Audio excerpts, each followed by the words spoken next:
go ahead and get started. Thanks everybody for coming. I saw a couple of folks in the chat that we've got people from all over the world here, and I just want to thank you for taking the time out of your day to come join us for this hands-on Purple Team workshop.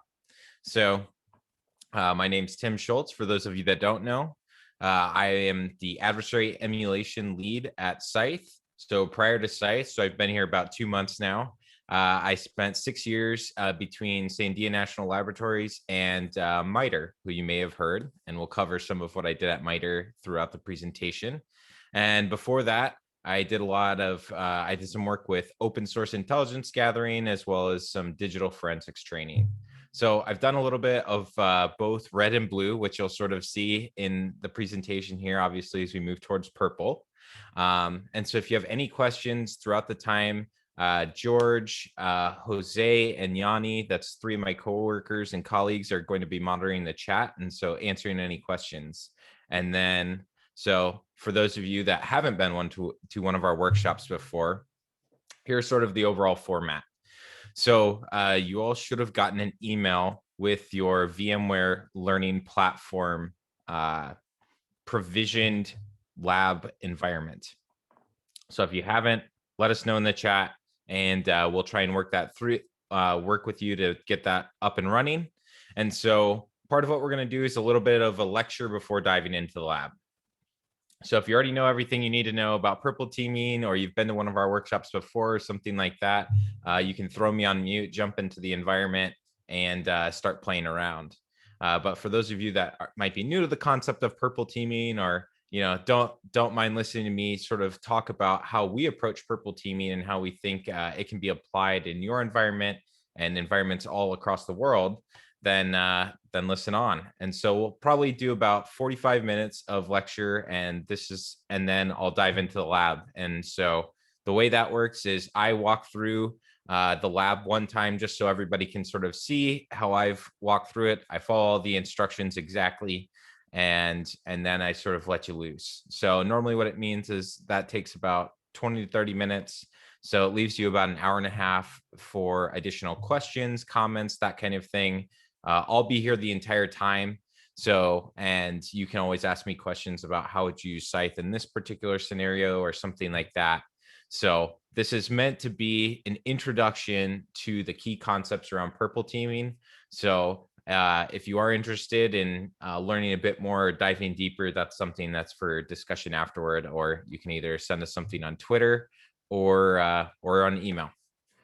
So with that, we'll dive more into the lab systems later. So I'm going to sort of jump past this now. So as I mentioned, we're trying to teach about sort of introductory to purple teaming. And so how do you not only understand what purple teaming is, but how do you take it back with you? How do you understand how to bring this value to your senior leadership team, to your CISOs? Maybe you're in that role, so you're trying to understand how you can apply this. And so we try and give a little bit of knowledge to each of the different teams and perspectives that we have here today, because we have a wide variety of people from all across different industries, as well as, managers, blue teamers, red teamers. We got a little bit of everyone. So this is meant to help build out that understanding, that knowledge, and to show you some of the resources that you can use either with SCYTHE or some of the other platforms like Vector that we're going to be using. And so also for those of you that need the continuing education credits, we do have a certificate that you get at the end of the lab that gives you those hours, because we know you have to get them. So keep rolling. So overall, this is sort of our agenda, going through what is a purple team for those folks that may not be familiar with it, sort of where we got to purple teaming from information security in general, some of the frameworks and methodologies that can be used in this space, and then diving into things like cyber threat intelligence, red teaming, blue teaming, how everybody uses those to do purple teaming, and then how to walk through an actual purple team exercise and sort of the formalities, the steps that you can go through. And so after that, we'll go into those metrics, those lessons learned, and end up with the hands-on workshop. So what is a purple team? Purple teaming, it's one of those things people are like, oh, another color is added to the teams. We've had red and blue, and now there's something different. So we're gotta have a purple team. Well, purple teaming is more bringing together a couple different parts of cybersecurity that already exist. And so purple teaming is not necessarily a new person, it's not a new job description necessarily, but it's leveraging expertise in three distinct areas of cybersecurity. And whether these three areas are all one person at your organization or split out into their own teams, their own directors, that kind of thing is going to depend on your organization size. And so the red teams and blue teams are ones most people have heard about. Probably the red team is obviously the offensive team. They're the ones that are trying to test the blue team, the defenders, against what real world adversaries are doing to prepare them for hunting, for going up, head to head with a real adversary. And so that's where the cyber threat intelligence comes in. This is the team, and this has been a sort of growing field over the past 5 to 10 years, especially, is that we had indicators of compromise before. These were sort of hashes that people could use when looking through their network for known bad. But cyber threat intelligence has evolved to something more. It's analysts, it's people that are researching, understanding what adversaries are doing in the real world, and then putting reports together and trying to list out what are common tools, tactics, techniques, and procedures that are being used by these adversaries. And so, especially as cybersecurity and defending has become such a difficult task with all of the new technologies coming, with business operations needing to always work and exceptions and all those things are needed, the focus has changed from trying to cover everything to trying to cover a subset. And so your cyber threat intelligence experts are the ones that are going to try and help you narrow down the area where you need to defend and or where to worry. So as I mentioned before, it's not necessarily a new person, so it could be simple. It's red and blue. We're combining them. We get a purple team, right? Well, this is how we might envision it actually goes. And, everyone's sitting around, collaborating, working together. But unfortunately, red and blue teams in the past have sort of grown up to be sort of adversarial. Part of that's been the metrics that people have measured by as sort of a win-loss on whether or not the red team is able to get in and compromise or perform some sort of objective.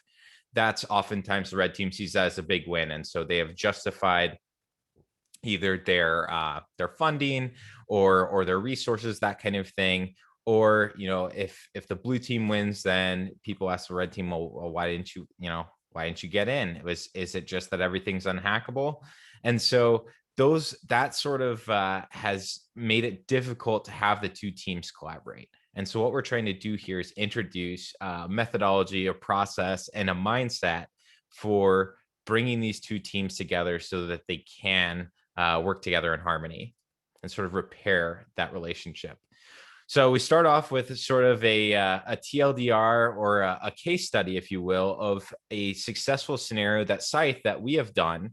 And it was a 6-week purple team exercise. So we did this for National Motor Freight Traffic Association. So they were really nice and they enabled us to publish this, to attribute it.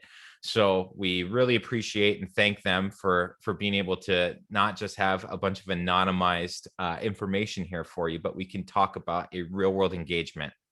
And so SCYTHE was brought in to perform all three of those roles of purple teaming and adversary emulation, which is red teaming, the blue team side of things, and the cyber threat intelligence.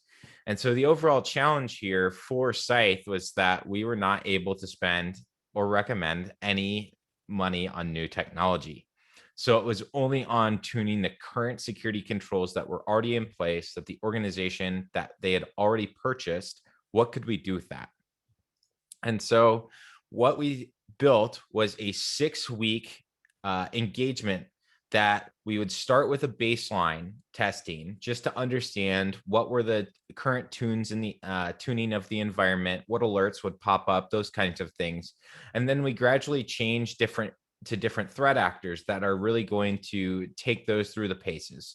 and are going to help us as Scythe, as we're the defenders too. So we had to build out the detections and understand how the organization could defend itself, how it could detect some of these things. And so you'll see all the different threat actors there, and there you'll see different sophistication, different types, different attributed threat actors, because oftentimes, especially when we're talking about nation state threat actors, they tend to have, a lot of them have similar playbooks. And so minor variations between them. Obviously, there are exceptions to that, but overall, this was sort of our week by week. And then at the very end, it was going to be a free play. The red team could do anything that they wanted, didn't necessarily have to be based on threat actor activity. And this is just to hit any edge cases that maybe weren't already apparent through weeks 1 through 5. So this is what we started with. So after running some of the initial tests, we had 94% went undetected. And so this was difficult. This is a difficult view that I'm sure many of us have seen when either doing tests or coming into a new organization, and something you run a test that you think, oh, okay, we might do okay. Hopefully we'll do pretty well. And then we blocked, I think it was PowerShell, but anything else, it ran no problem. And so that's where you see this blocked and detected. But the issue here is just that 94% was not detected. So what did we do? We walked through each of those adversaries. We walked through their behavior. We worked on not only alerts, but also data sources. So logging and making sure all of that information is available, because you can't block everything. So there is some nuance to detections. And so at the end, we enabled Sysmon. We were able to, which is of course free. We used Event Sentry, which is a paid for defensive SIEM that was already in place. And so tuning those alerts, we're able to get up to 64% detected in 6 weeks.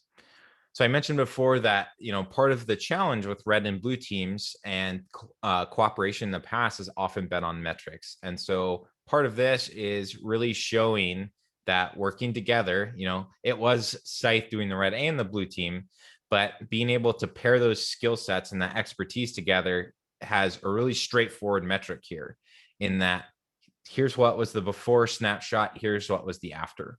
And so that's what we're going for here with purple teaming, is trying to continue to build up defensive capability for organizations. And that's what we were able to showcase and demonstrate here.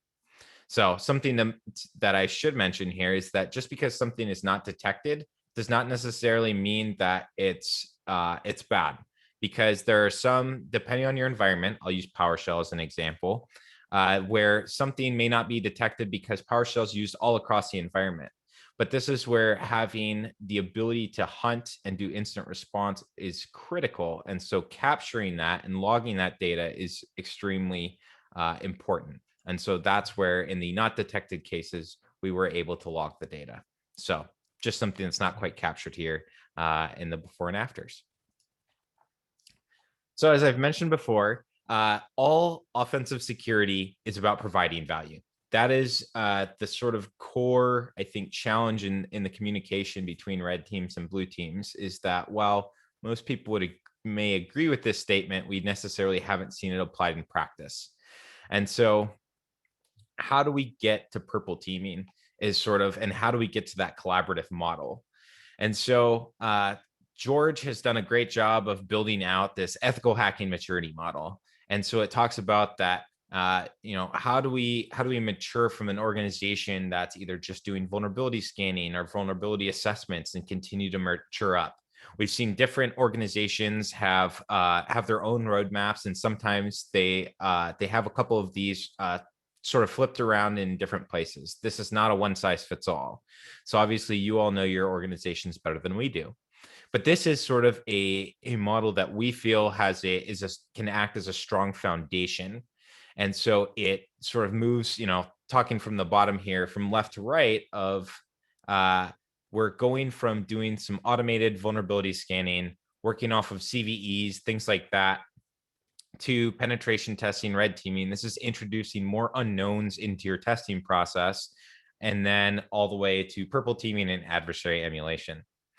So the focus here as we get towards the end is not on a specific CVE, it's not on a specific procedure, but it is on the actual behaviors of adversaries and what they are doing in real compromises around the world, and trying to understand how, if your organization was targeted, how are we going to be able to detect, respond, or look for that behavior.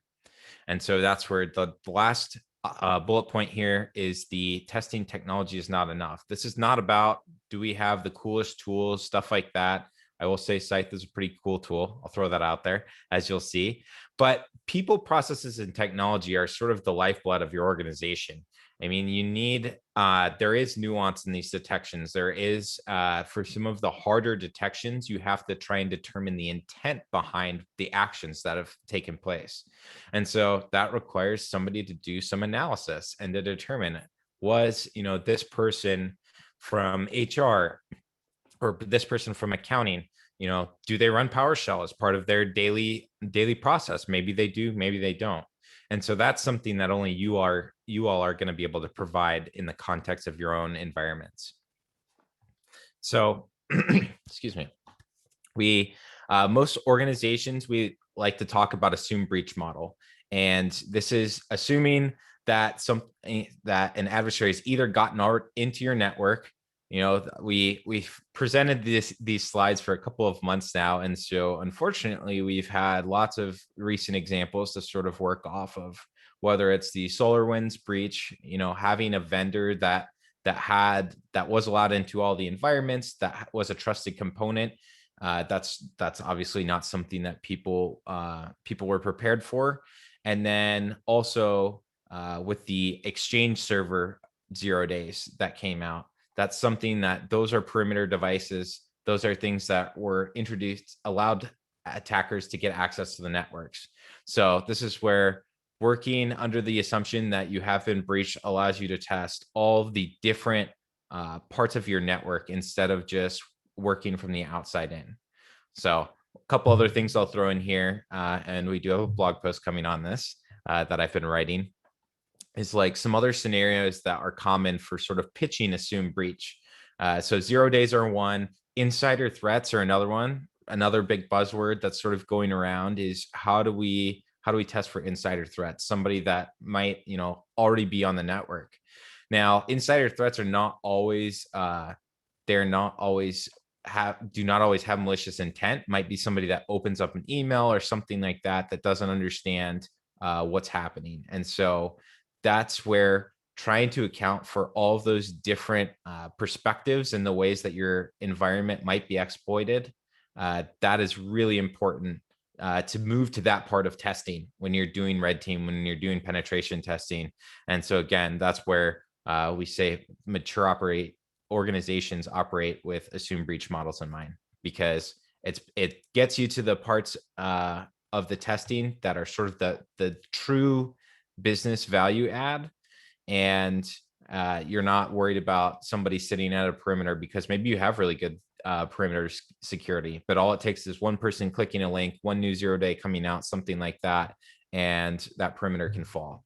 So what do we do then?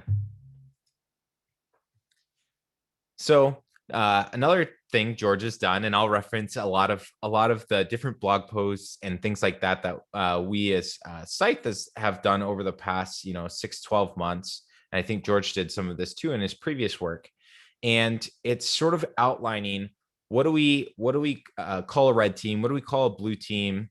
And so this is sort of to get everybody on the same page, to understand what assumptions we're making and to understand where we're coming from.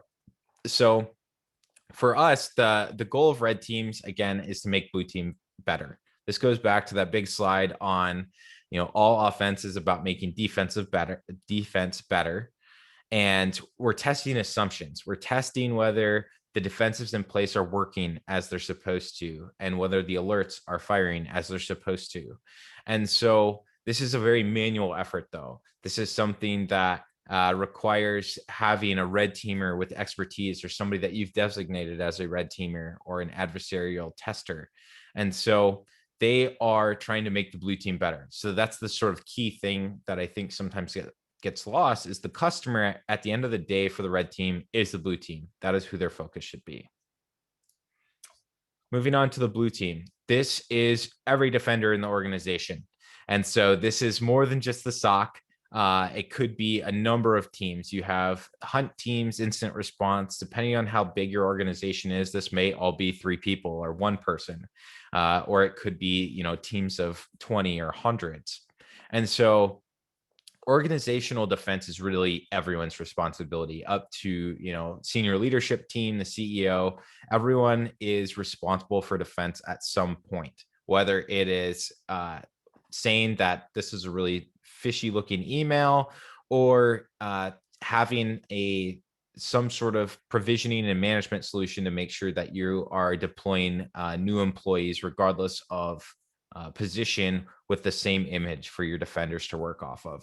So these, infrastructure, leadership, all of that falls under this. And so everyone's trying to identify, contain, and eradicate those attacks. And the effort again here is manual. Obviously, there are tools and vendors that help with this process to try and help speed it up, whether it's analysts or alerts. But this is something that, again, their entire organization is the end customer, and everyone's a part of it. So the blue team's got a really tough job. I'm not gonna beat around that bush. And so everyone that's done that on here, hats off to you for the work you continue to do day to day. And then we get to adversary emulation. So this is sort of an application of a red team. And so, red team exercises and having those manual people that have, the really deep expertise on how to subvert and exploit systems is really good for when you're just trying to find, is there a way for someone to get in?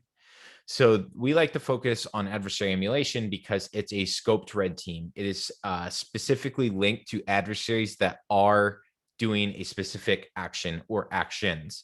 And so that's where we get the TTPs, the tactics, techniques, and procedures. Is what are those adversaries doing? And can your red team emulate or replicate what is being done in the real world to really test the blue team on whether or not they are prepared for some of these, some of the malware that is being deployed.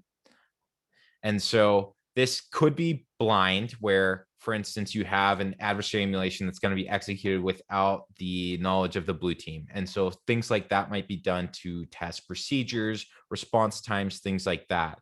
But as I mentioned with like assume breach, and you'll see when we get into the lab, having a collaborative and cooperative environment. So having a red team that says, all right, here is the malware, the payload that we'd like you to execute. Here's what it's going to do. And we're going to walk line by line on what it does.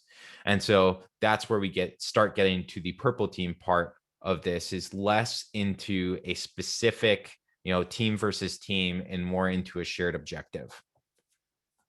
So currently it is manual. There are some tools. Obviously, SCYTHE is one of those tools that we're changing that. We're trying to build automation and allow people to scale, because that is one of the biggest challenges in this industry, is the fact that we have a lot of people and organizations across the world that all need cybersecurity expertise. They all need to be tested against adversary attacks, because there are a lot of adversaries and crime groups, and especially when you get to ransomware, that they do not care who they compromise. They are going to lock down the system. They're going to try and extort those organizations for money. And that's something that, you see all these terrible news articles that talk about a hospital or something like that got hit by a ransomware attack. And so this is where trying to scale up the expertise that is required to do some of these threat emulations is something that we're doing at SCYTHE. So this, again, customers, the entire organization, because this is starting to tie real world events into your testing. And that's really important when we're doing, when we're giving the CISO or the senior leadership team a good answer to, are we protected? Are we prepared for dealing with a ransomware attack of our own? And so, of course, we're going towards a purple team. And so you get to see all the Scythe unicorns here. We have a cool swag store. That's just swag.scythe.io. If you like our, I have also a Scythe t-shirt on. They're really comfy. So just throw that out there for anybody that's interested. We have a great design. So overall, getting into purple team exercises. So I've talked about purple teaming. We've talked about a specific event where Scythe, saved the day, came in and helped build out a more robust defensive posture for an organization. So how do you do this for you? Well, part of this is doing something that is sort of a formal exercise. We find that this is a really good way to introduce people to purple teaming because it has structure, it has well-defined roles, things like that. And at the end of the day, you can just continue to repeat it over and over again. And then you will continue to build off of your previous results. And you can really see how purple teaming can help speed up that time between a test or a gap being found and your ability to either log or alert on it. And so part of it is we're going to deal with all three areas of expertise we talked about.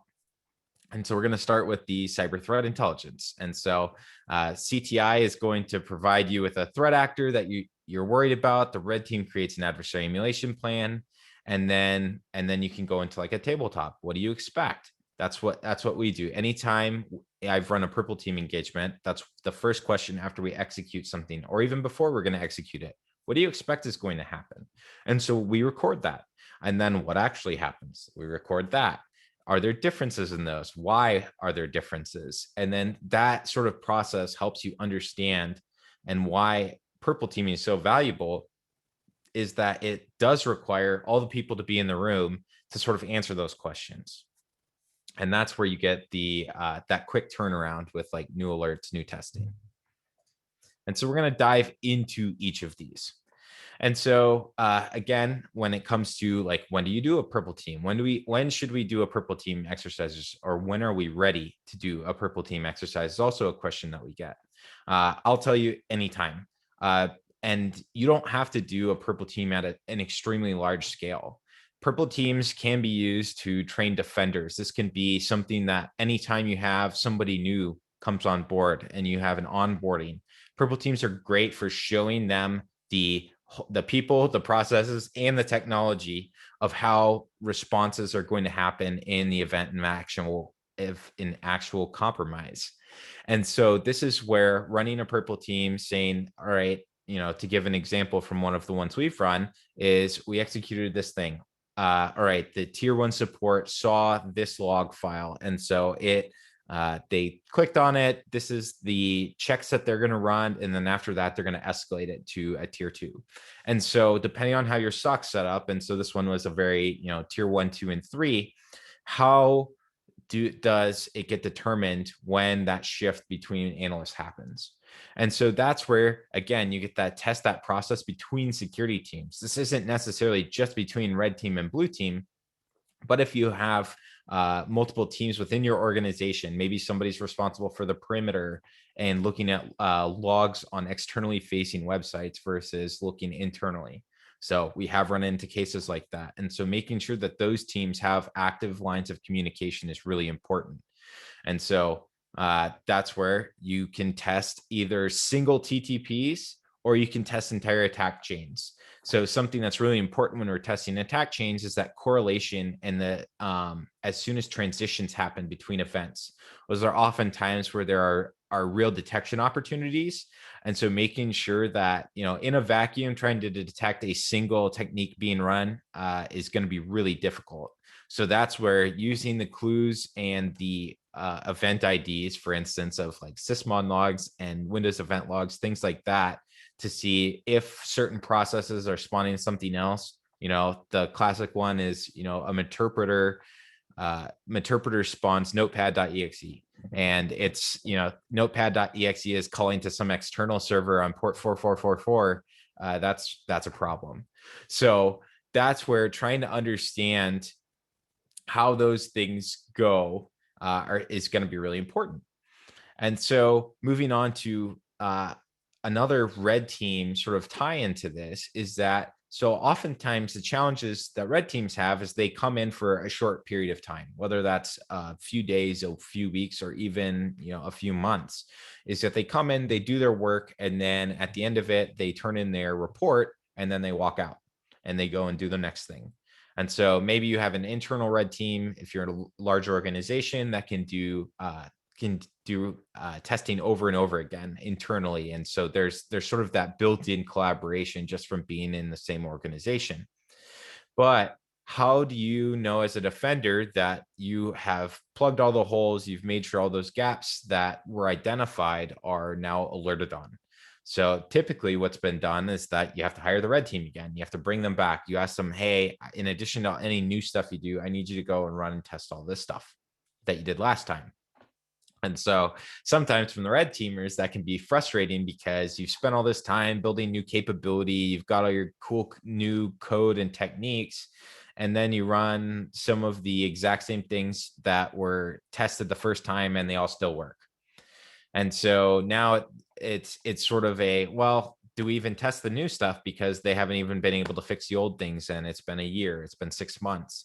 And so that's where giving the ability for blue teams, for SOCs, for all of those defenders that are trying to build those processes, build those detections, immediate feedback on whether something like that works or not, means that red teams, you can focus on those super advanced research, those TTPs that aren't covered in any of the frameworks, because you make sure that each time you're doing a full knowledge transition of each of the techniques that you're running. And so overall, like what we're really looking to build, and you all can probably see a theme here, is we are trying to build a collaborative environment and a culture within teams.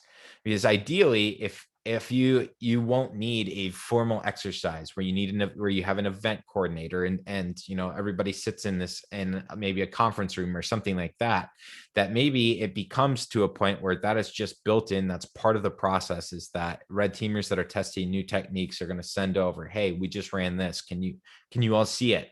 If you can run it over a company Slack or something like that, then that's great. And so that's what we're trying to build towards here, is collaborative culture. And that's ultimately the whole point of purple teaming, why it's the combination of both red and blue. So I've talked some about frameworks and methodologies. And so these provide avenues for you to really get started or to tie directly to different aspects of your organization. If you have like the cyber kill chain, for instance, I think it just hit its like 10-year release.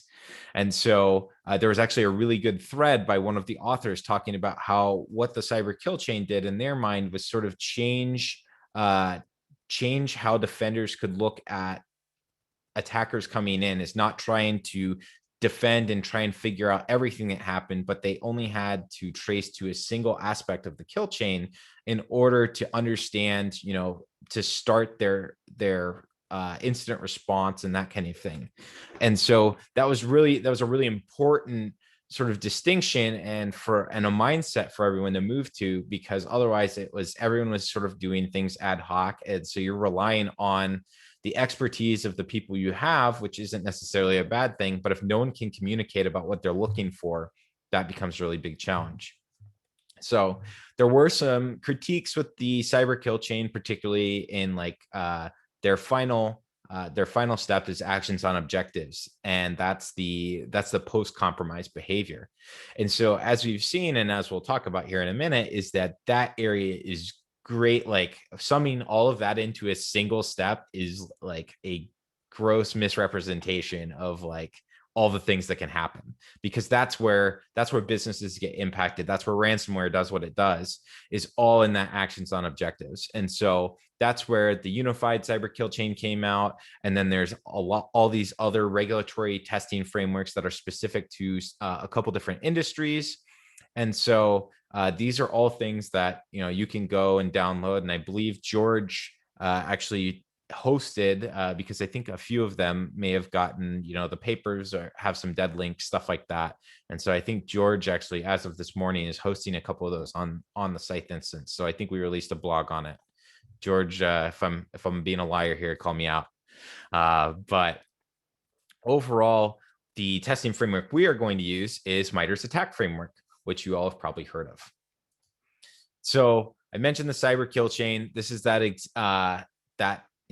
7-step focus on all the different things an adversary has to do in order to achieve sort of initial access and that initial compromise. And so most of what we're focusing on is these last two. It's the command and control and actions on objectives. And so that's what you're going to see when we're going through the lab, is that we are really focused on those post-exploitation behaviors. Command and control is something that is sort of a requirement for having a server client relationship similar to what we see in malware and sort of emulating that process. So this is the MITRE attack slide. This is ever changing. MITRE continues to update. I believe they do 2 major releases a year. One's in April, so we got that coming up, and then another one in October. And so for those of you that aren't familiar with attack, they do that's when I was at MITRE, I worked with the attack team. I worked with the attack evaluations team, which we'll get into a little bit later. But overall, what this is meant to do is capture behaviors of attackers as reported. And so think of this as a big library for you to go and explore. So it can be a lot to take in at once. However, if you're not familiar with attack, I'll give a little shout out. So MITRE's Ingenuity arm, which is some of their privately funded research, just released, I think they call it MAD, MITRE attack. I don't remember what the D is, but anyway, it's a training. They partnered up with Cybrary to have specific trainings that are all free on how to use attack for different use cases. So there's also a MITRE attack, like getting started with attack ebook. And so those are all, again, free resources that if you're not familiar with attack, I highly recommend checking some of those out, because it's a really nice framework that you'll see we link a lot of things to. And so as I've talked through all the different parts of the Purple Team exercise, we've released this Ptf Framework and Ebook, and it is free. You can go download it. So that's just a link if you want to sort of follow along as we're discussing all of these Purple Team things. And that's one of those resources I mentioned that George has built this, he's tested it, and this is the process we go through whenever we're doing adversary emulation and Purple Team exercises. So I mentioned that there's a lot of formality to some of these is in getting people started. And so I think that's something that's oftentimes a challenge with trying to figure out a new framework. It's like, how do we apply this? And so part of this breakdown of specific roles, specific procedures, that kind of thing, is all to help people use this framework in their own organization. So you'll see a bunch of different titles here. A couple that I want to pull out is at the very bottom here, this project manager, that's an exercise coordinator. So this is somebody that's basically the moderator, the mediator, whatever you want to call it, that is going to be leading the exercise. They're the one that's coordinating with everyone. And so ideally you would get everybody in a room. Obviously with the pandemic and everything, we've shifted to Zoom and using virtual meetings. And that's actually worked really well. We've had a lot of success with that. And so you also want to have people from the blue team there. You want people, if this is going to be a large team that operates the SOC and works in, you have a couple of different teams, a hunt team, somebody that does incident response and digital forensics. You want someone representing all of those there in the room, ideally, because those are all the people that are going to be going through that testing. And as things get passed along, you need to figure out, as the coordinator, how are these things supposed to happen? Is this a manual process? Are there ways that we can improve this? That's sort of what Purple Teaming is about, is going through those people, processes, and technologies. So obviously you need a red team or a sort of a red team tool that can sort of execute those adversarial behaviors. And then we also have cyber threat intelligence. So normally this is done beforehand. And so identifying that specific adversary and then going and putting together an emulation plan, whether it's going to be tabletop or something that's actually going to be run. This is really important sort of pre-prep to do. And so identifying somebody that's going to lead that effort is really important. And then, as always, get as high a signature as possible in your organization when it comes to signing these things off, because this is, this is testing, test in production. And so making sure that you are covered, legally is very important, especially if you're providing services and doing it for external parties like we are. So how do we convince people to do purple teaming? Well, getting that approval for a purple team exercise, the budget is always something that comes up. It's regardless of whether you want it to be a thing, it is always something people look for. And so how much is this going to cost me, and what is it going to buy me? And so that's where having everybody in the room, doing a purple team exercise, for instance, having literally every SOC analyst, maybe that, SOC analysts are fighting fires all day, at least in the SOCs that I've worked in and people I've talked to, is that there's always something to do. And so part of your justification and the discussion around purple teaming is, you're going to pull maybe the head of the SOC out. You're going to pull the incident response lead. You're going to pull all of these really important people that have their days filled up with real work. And so how do you sort of convince them that this purple teaming is part of that real work? And so that's where, talking about the scope, I mentioned, like, doing a 6-week exercise. Obviously, that's a really long time to try and pull all these people away. So what we'll do at times is we'll spread it out. We'll do like maybe 1 week a month, and maybe we're not doing the engagement every day, depending on how long it takes for people to write alerts or something like that. For a relatively small team, maybe you can have everybody in the room and they can write alerts like right as you go. And you have somebody that maybe they're your, alert writing expert. And so they're very good at detection engineering, and they can turn that around, in an hour.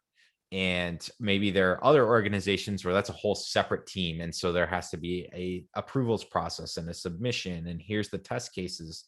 And that whole thing could take time. And that's where spreading out the purple team, and this is, again, all part of the pitch, is that purple teaming can work regardless of the size of your organization. But these are sort of the knobs that you're going to have to tune when it comes to what you want to do and what will work best for you. So time requirements. I mean, if you're running a single technique or a single procedure, you can, run and do like 2 hours.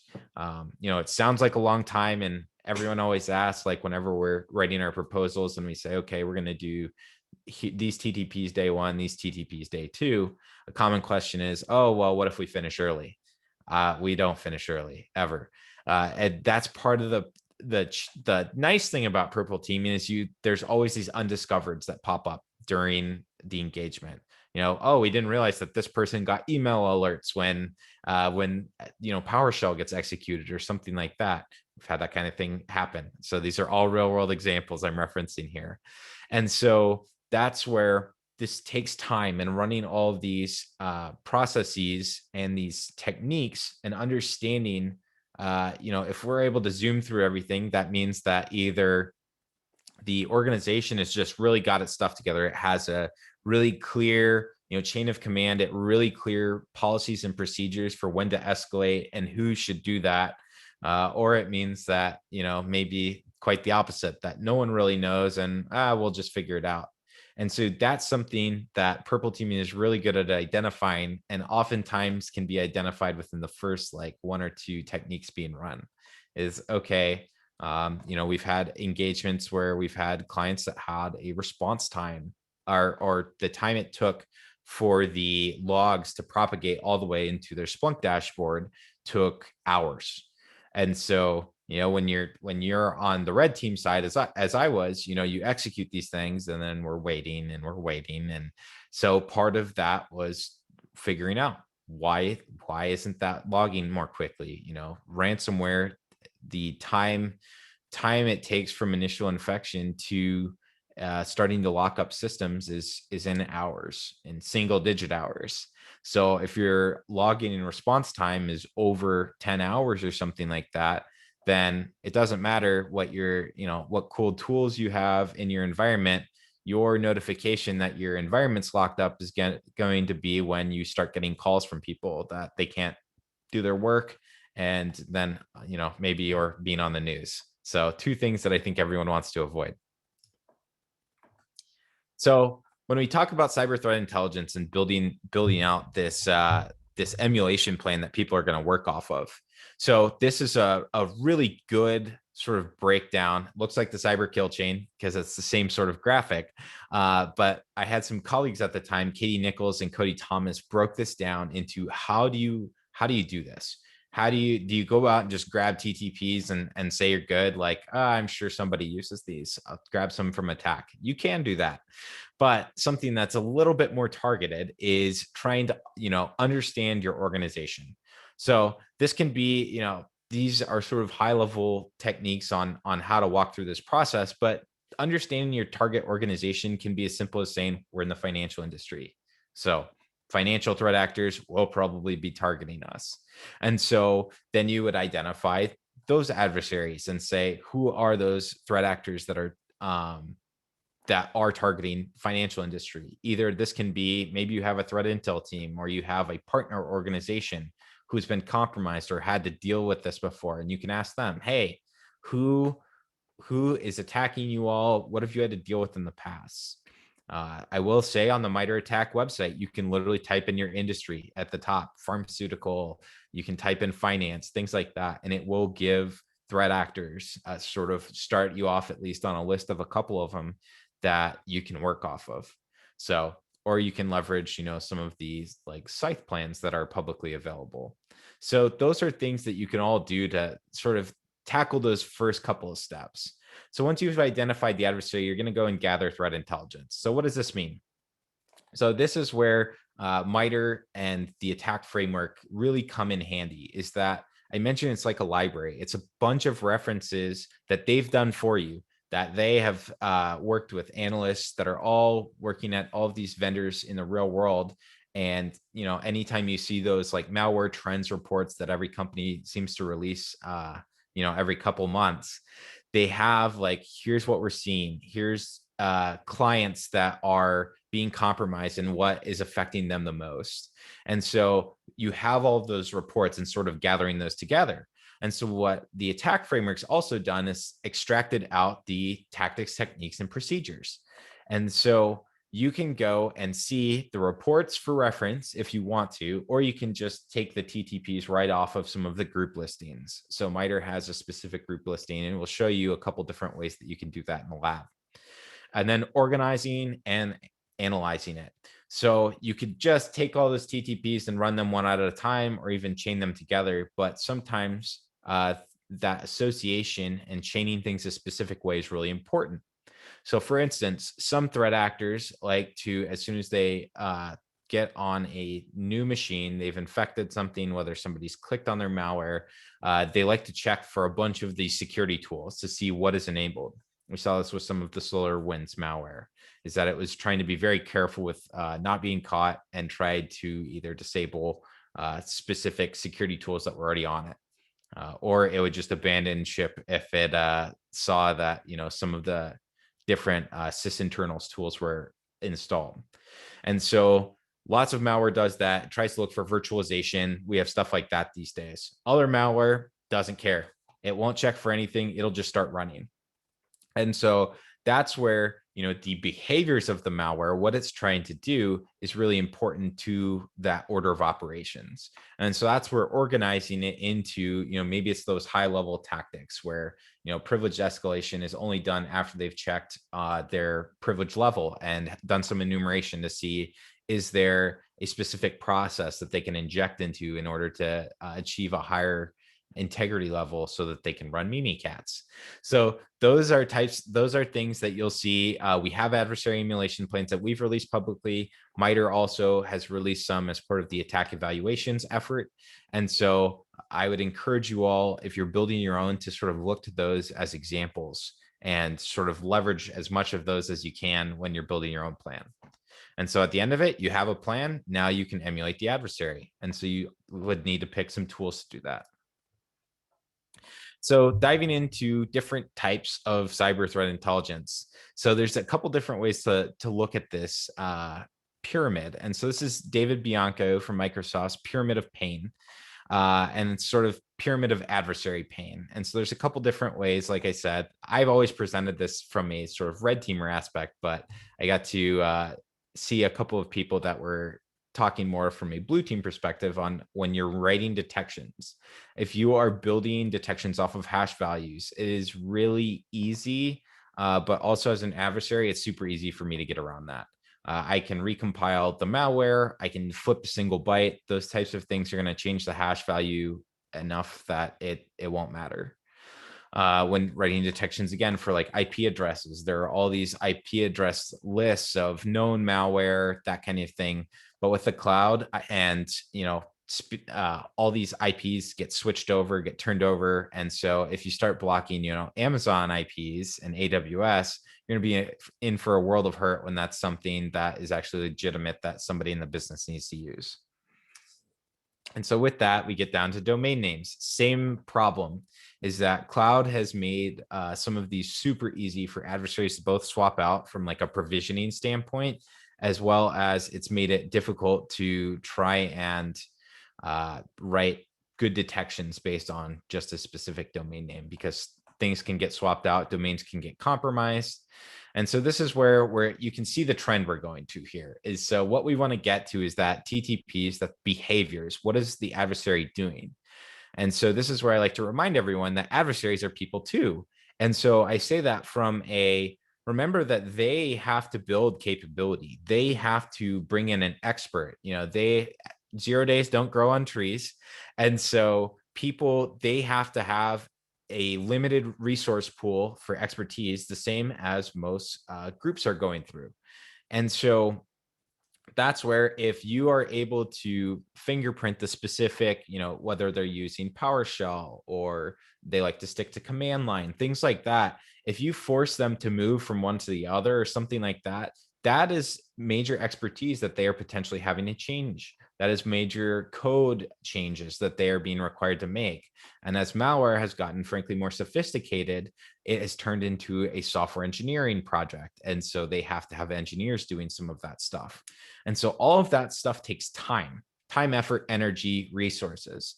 And so that's where the higher up this pyramid that you can write your detections or force a red team or attacker to try and shift what they're doing, that is going to be more and more difficult on them.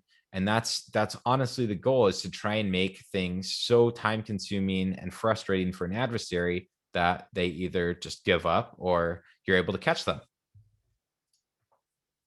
So when we're extracting TTPs, I mentioned attack has these this library of different references for you to go and pull out. So this is an example. Like I said, we'll cover some of this in the lab, but this is just how you would go and convert those things to attack techniques as you're reading through it. And so any threat intel analyst can probably tell you on this call that they are, when they're reading through these things. I worked at MITRE. I don't have all of these techniques, numbers memorized. So, don't feel bad about that. And basically going through, and you have to extract all these things out. It's a very manual process. There are a couple of projects. One's MITRE's TRAM tool, where they're trying to automate some of this. Is how do we take, threat intelligence and try and map it to attack and things like that. So as attack's been bigger, vendors do this by default. They will map things to MITRE framework, but it is definitely like, especially if you are dealing with never before seen malware, or you're collecting your own internal threat intelligence, this is something that may take some process and communication between teams.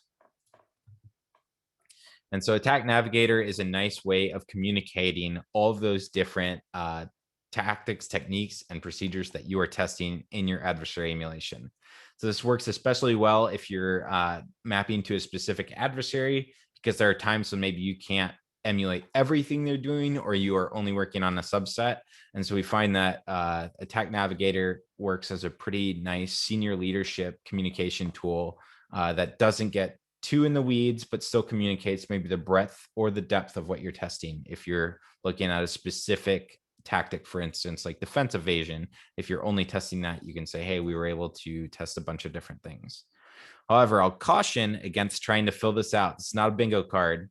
So attack is something that it is big, you should not aim for 100% coverage, because it is, one, not really possible, and two, it will mean that you likely have very broad coverage and not very deep, where your organization is likely to be targeted by somebody who, several adversaries have very deep technical expertise in like one area, whether it's discovery or maybe they're able to use 0 days, and so they often use them for privilege escalation and things like that. So that's where trying to understand your adversaries and where they are going to focus when it comes to TTPs is really important for determining how you want to test. So this is a nice analyze and organize. This is how, when you're doing your reporting, sort of bringing it into a format that is frankly, Microsoft Word or Google Sheets nice. So this can be done also in like Excel, and for anyone that likes their spreadsheets, it's just a quick breakdown of like what is going to be tested, what are the details of the test. Ideally, this would be something that would outline whether or not you're doing command line, PowerShell, things like that, and then what's the intended action from the red team side. What do you expect to happen? Because if you expect that you're going to laterally move to a certain point, or you're going to query the domain for something specifically, or try and run Mimikatz, making sure that you understand what artifacts that you are leaving on that system that you're testing is really important. And so that's where, the red teamers have to understand a little bit more of, what their actions will actually result in. So as I mentioned before, George and I, we build out threats and we release the entire plan. We call this Threat Thursdays. And so we go through that whole process for you. And so part of this is for our SCYTHE customers and for anybody else that is building threat emulation plans. And so you can leverage our plans. You can see the blog post that sort of breaks down what certain parts of an adversary we went into, and then you'll see how we import these in SCYTHE. It's literally like one click, or two technically, to select a new threat and import it, and then you can leverage that threat in all your tests. And so this is how we continue to show people scaling up. And we also want to provide a lot of threats, because this is an area that doesn't have a ton of coverage. The primary emulation plan producers, as far as I know, are us and MITRE. So, for those of you that aren't really sure where to start or want to leverage some existing work, I encourage you to go check these out. So the community threats are all in JSON files. They're easy to read. So, if you wanted to do that. So this is exactly how we would break down that tactics and then have the description. So this can be as simple as, here are the specific techniques that we're going to run, or you can go in depth, like I said, on having specific artifacts, things like that. It just depends on the environment you're testing in and the outcomes you're looking for. So when we are doing purple team exercises, it depends on the company. Virtual, we have, like I said, used Zoom before. It's actually worked really well. And part of this is doing like screen shares. And I know everyone's a little terrified of this at times, and at least I like with like Zoom, and I think Teams and a couple of those allow you to pick a specific window to share, maybe not your whole screen. And so this allows, what we ask is, when we're doing this, is that we'll run a test, and I will show, okay, here's SCYTHE, here's what I'm executing, and then we'll pass it to an analyst and say, all right, like, show us in Splunk, like, how would you search for this? Or is there an alert that's popped up in your EDR? And so those are things that, we will pass around the screen share. And so each person, like, for instance, I mentioned the example before of having your tier 1 support, moving to tier 2. And so that's when we would switch the screen share over to the tier 2 support, who would show us what they would do. And so that's something that virtual has actually worked really well, where sometimes in person, while everyone can be around a conference room or something like that, at least in my experience, it's, everyone's trying to figure out, how do I plug in my HDMI adapter so I can put my screen up on the big screen that everyone's looking at. So that's actually been one of the nice things of virtual, is that's sort of built in.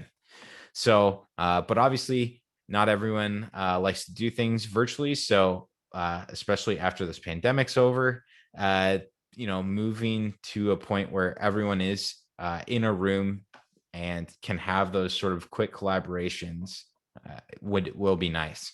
So the key is to make sure everybody is in the room.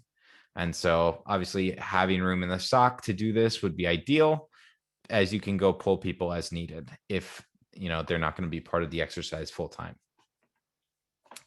So this is where I mentioned before, screen sharing is really important, and just that communication and sort of building that trust beyond teams of here's the dashboards we look at, things like that.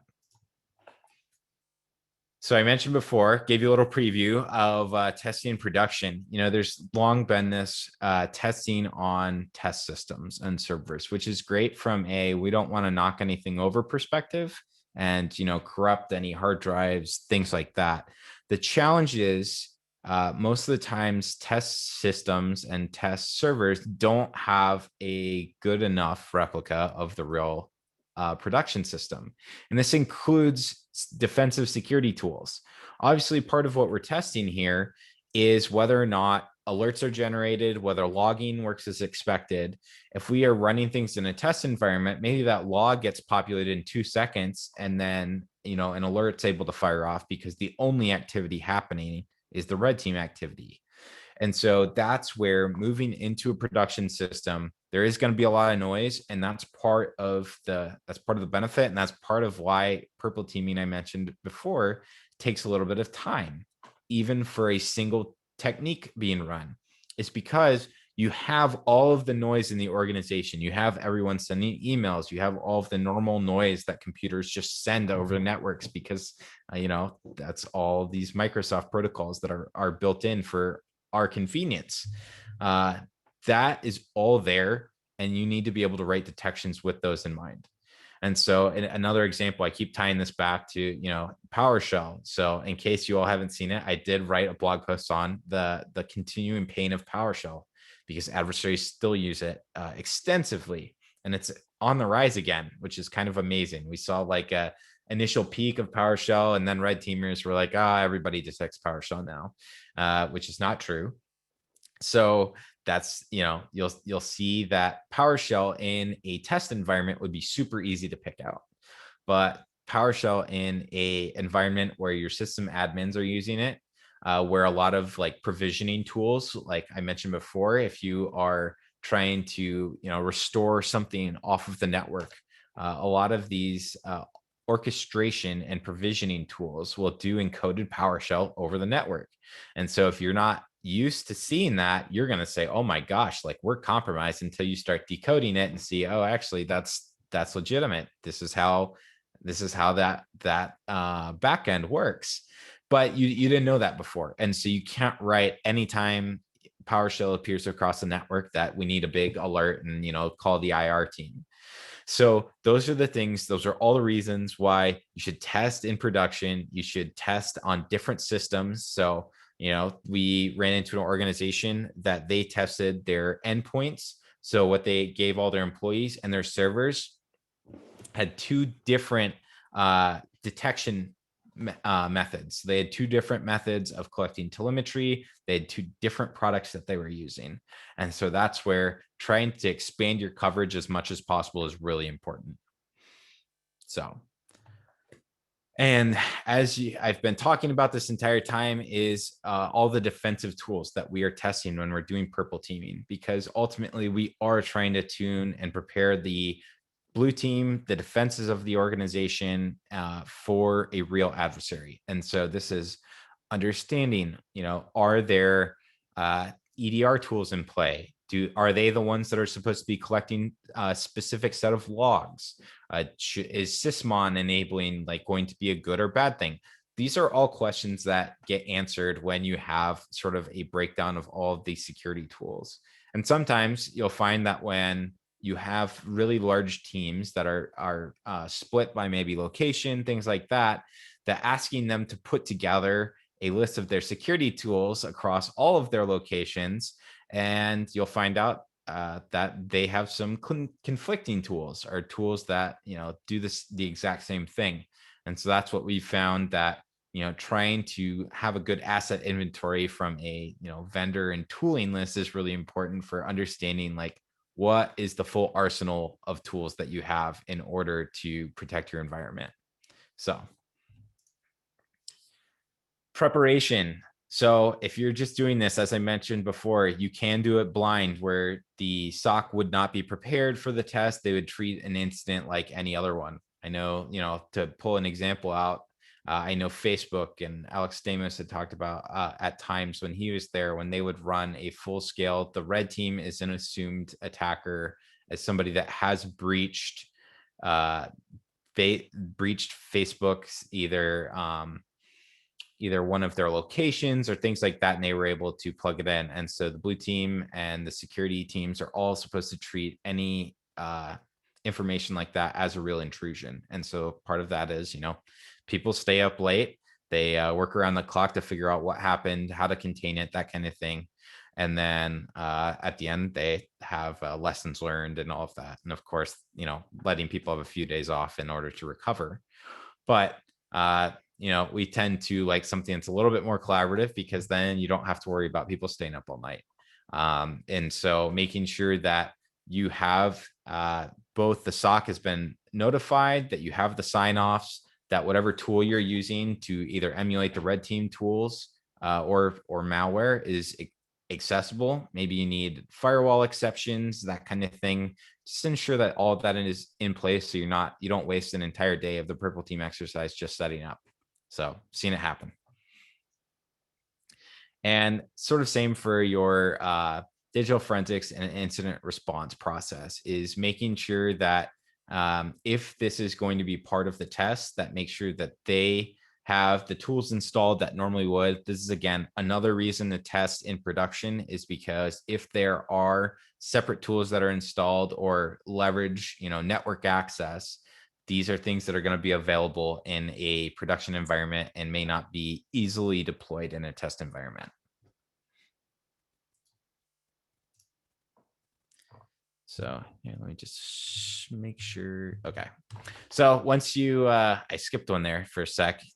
So kicking off the exercise, this is where we try and get everybody in the room to say, all right, we're kicking off the purple team. Here's what we're hoping to achieve over the next 2 days, 2 weeks, month. This is meant to be a time to sort of rally everyone into, going forward on this purple team adventure, because it often is going to potentially expose some flaws that people weren't aware of, and is potentially going to bring to light a couple of communications failures that have happened. And so making sure that everyone starts off on the right foot is really important, and just going over and communicating as the coordinator what you're planning on doing is really important. So this is just sort of a multi-step process. We're going to go through this in the lab, so I don't want to dive into this too much, but basically the exercise coordinator is going to outline what's going to be tested. They're going to discuss what should happen, and then actually executing it, and then seeing what actually happened. There is oftentimes going to be a delay between a system, something being executed, and when logs happen. As I mentioned, sometimes it might be hours, hopefully not. But that's something that's an important outcome to determine. Do we have a 30-minute turnaround? Do we have a 60-minute turnaround, or is it a 10-hour turnaround? So this is just, as I mentioned, these are all outlined in the purple team exercise framework, and so you can sort of go in depth and read about those.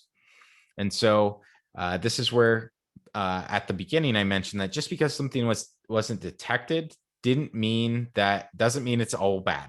So if something is logged, for instance, like, you're not going to be able to alert on everything. So there are going to be times when you do have to go and look through your logs. Maybe you have somebody else come in and look through your logs, and they're going to say, hey, do you log this specific process? Or and that's going to be sort of a little bit of a learning process, because this is where, again, all of these exercises can sort of expose whether or not things that are supposed to work, things that are supposed to log, are working or not. Or maybe logs are only being stored locally and they aren't being aggregated at a central location, even though you've set set that up. All of this will test that and show whether or not it's working. And so number 6 is probably the most important part of this entire thing, is documentation. So always, I don't think I've met many security people that enjoy writing reports or anything afterward. So the ideal part of a purple team exercise is you are documenting as you go, because you have to. You have to say, this worked. Here are the assumptions that we made on whether or not this was going to be detected and whether or not it was going to be logged. And so those things you can answer right there, and you can put check marks, and you'll see we're going to use Vector in the lab is going to show you, you're going to have a tool to do all of that. And so, maybe Vector works for your environment. Maybe you have a different tool, or maybe you like Excel a lot, so you can use Excel to track all of these things. But the good news is, when you're done with the entire exercise, besides sort of the high level metrics, which you can see just from the snapshot of our pie chart at the beginning, you have documented everything. So that's at least the nice part. Is it is I'll say it's at times purple teaming is less dynamic than red teaming as a sort of pure exercise perspective, because it is deliberate, it is strategic and tactical as you're going through each thing, because you've chosen this adversary because they do matter to your organization. You've chose these TTPs because they matter specifically.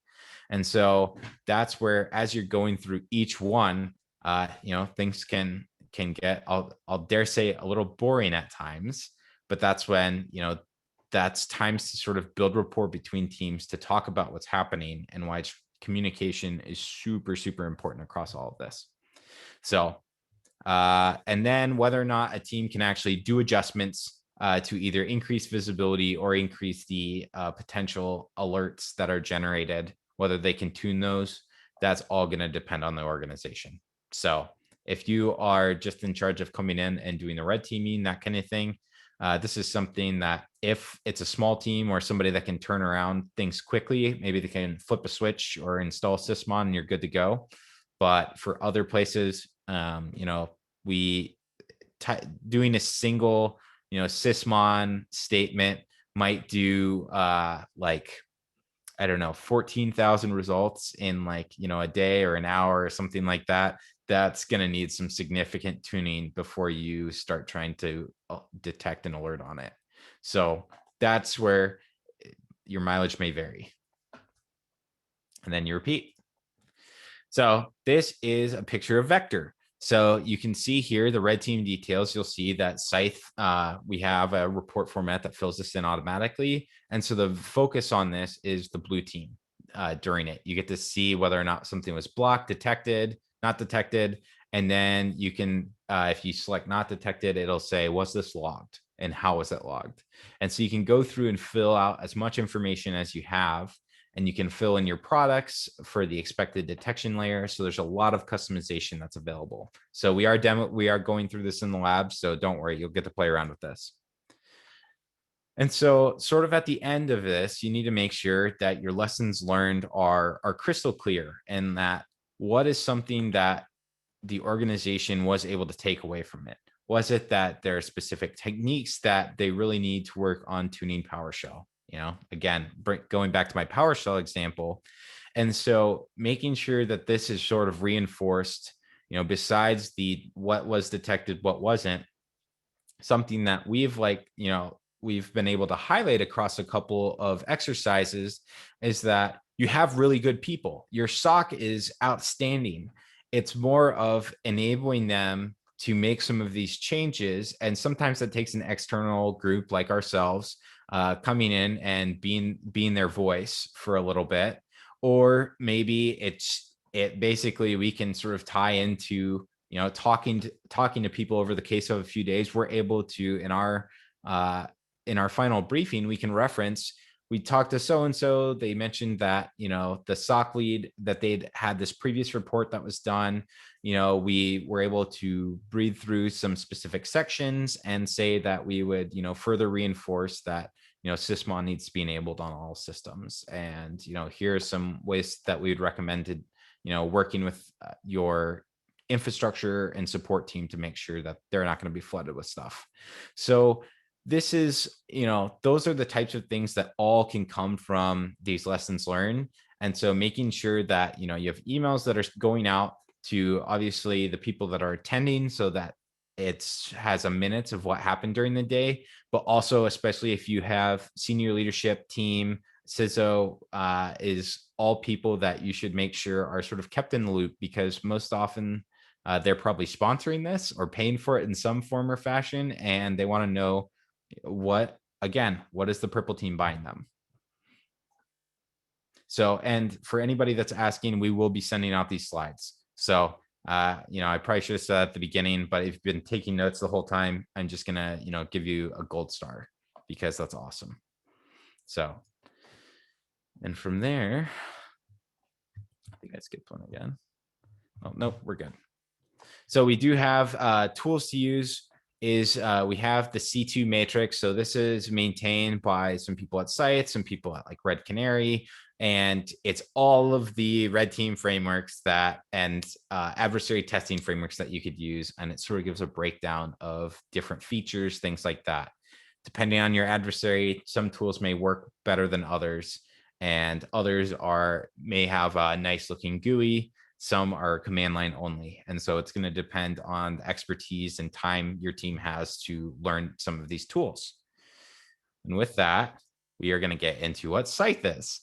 So obviously this is a purple team workshop. And so we're, not just a Scythe, focus, but part of what we do is we are a enterprise grade platform for adversary emulation.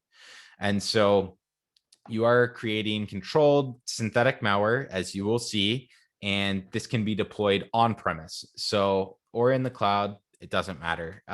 This is when you or your organization, if you purchase Scythe, we give you the installer, and you can deploy it wherever you want, because we don't want to be hosting your malware ourselves. This is up to you to determine how you're going to use things. And so part of what I mentioned that we're trying to do is, obviously we want to help enable purple teaming, but we want to enable people to scale the expertise in their organizations. And so part of it is sort of taking, how do we do adversary emulation out of the question? So you'll see how easy that is to do with Scythe. And you'll see how we can leverage the tool and how you can leverage the tool to best fit whatever your needs are in your organization. So whether it's if you're a red teamer, you could use something like this to transition all of the things, the tests that you did. Maybe you use some other custom tools and you can build a campaign afterward that then you can hand over to your blue team. You give them a Scythe login and they're able to run things over and over again and test against all those techniques that you ran in the test. So you can focus on developing new and improved techniques and capabilities for your own team. So we're going to get into this. We'll get to go through it. So I'm not going to read all these things off to you, but I do want to mention a few integrations that I think are really cool. We do work with, I mentioned Red Canary before. We're close friends with them. We do integrate Atomic Red Team, both the Windows, Mac, and Linux tests all into the Scythe platform. And so we do work with both Splunk. You can pipe all of the tests that you're running. Well, you can pipe them straight to Splunk, or anything else that takes syslog. I think everything takes syslog these days. So again, all of the tests that you're running with Scythe could then go to a common platform that you're familiar with. So PlexTrack and Vector are both reporting and tracking type tools. PlexTrack is a paid tool, but we do integrate with both of them. So this is just a couple examples of playbooks. We're going to run through this in the lab. So now we're going to jump into hands-on time. So I'm going to pause sharing briefly while I get logged into mine. And so if you have any questions, feel free to ask in the chat. And we have, as I mentioned, a couple of my colleagues. So any breaks planned? That's a great question. So the way this works, and I will show you, is like basically, so I'll resume share. So this is from here on out, we are just going through the lab. And so if you, as far as the lab goes, I am here all the way through the end of the, I think we have another hour and a half of time. So if you need to take a quick break, then go for it. And I'm going to be literally walking through all of these instructions. I'm not going to be deviating. So just to show you how straightforward it is to do some of that. But I will also be around with George and my colleagues to answer any questions afterwards. So if you get stuck for any reason because of some time you are away, you may have noticed I like to call back to things I said earlier. So oftentimes I will try and repeat myself to emphasize points where people get stuck. So that is something that I'm going to keep working from. All right. So you should at this time have a link in your email that is to the VMware learning platform.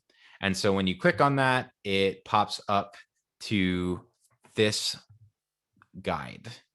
And so you'll get your name up the top. You'll have a couple different things. For those of you that aren't familiar with the VMware learning platform interface, I wasn't 2 months ago.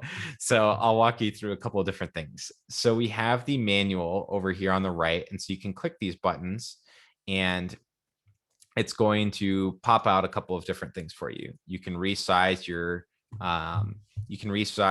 window. You can also see different consoles, and we have Unicorn. This is what we're working off of. We'll also have Sans Slingshot, which has a bunch of their different adversary emulation tools are all installed, so you can play with them as much as you want. This is available publicly, so you can go to Sans. They have Slingshot. So I'd emphasize, that Scythe is a paid tool. So if you want to spend some time messing around with them, I'd recommend sticking with Scythe just for now, because you can run this anytime. But if you're, overachiever or something like that, or just want to play around and see what are some of the differences in an environment that's already been set up, go for it. So to get going, what we're going to do is we're going to click the manual. And so it shows a couple of the different systems that are available. And so you can either click on the different steps up here, or you can click the little arrows to move you forward and back.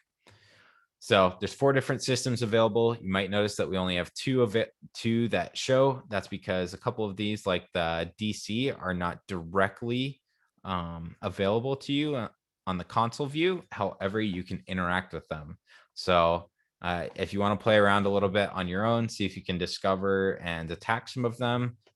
Everything in this environment is a little bit of a playground. So you shouldn't break anything. There should be no issue with that. So give it a shot. And I'm going to walk through everything. So anybody that wants to sort of follow along with me or just watch me do it and then do it themselves, you're more than welcome to. So all of this is just sort of a breakdown of what Scythe is, and you all are more than welcome to read it. I'm going to spend the time actually jumping into a scenario. So first we need to log in. We need to hit this little Control-Delete, and then we get the question, what is my credentials? Well, we have this little notes up here that you can click anytime, regardless of what window you're in, and it will show you your username and password, not only for this VM, but also for your Scythe and Vector credentials. So this is going to be important later. So we'll see if I can not mistype this and get logged in. So once we are logged in, we are going to follow the instructions and open Google Chrome and click the Scythe link. So we don't have, a valid certificate in here. So that's just something to click pass, do show advanced, and then proceed to Scythe. Get this nice little banner warning that Scythe is only for use by authorized people, all that fun. And then, as I mentioned before, you can either follow over here. We have the credentials in the manual, or if you don't want to follow the manual for any reason, you can just click notes. And again, still got all the credentials down there. So we're going to log in. and it's going to ask us to change our password. And so let's see if this will let me change to.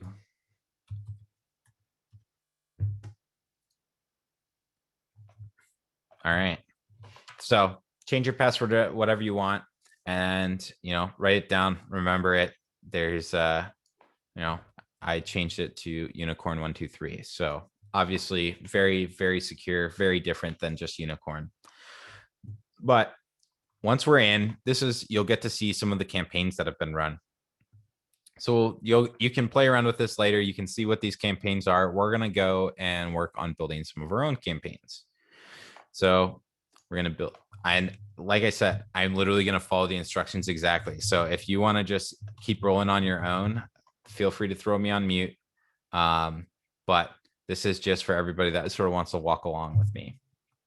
So we're going to list first campaign. You have to name your campaigns, and then you have your target operating system. So we are going to use Windows for most of our like Threat Thursdays, and all of that are based on what our customers have asked us to help build out. And almost everyone uses almost exclusively Windows.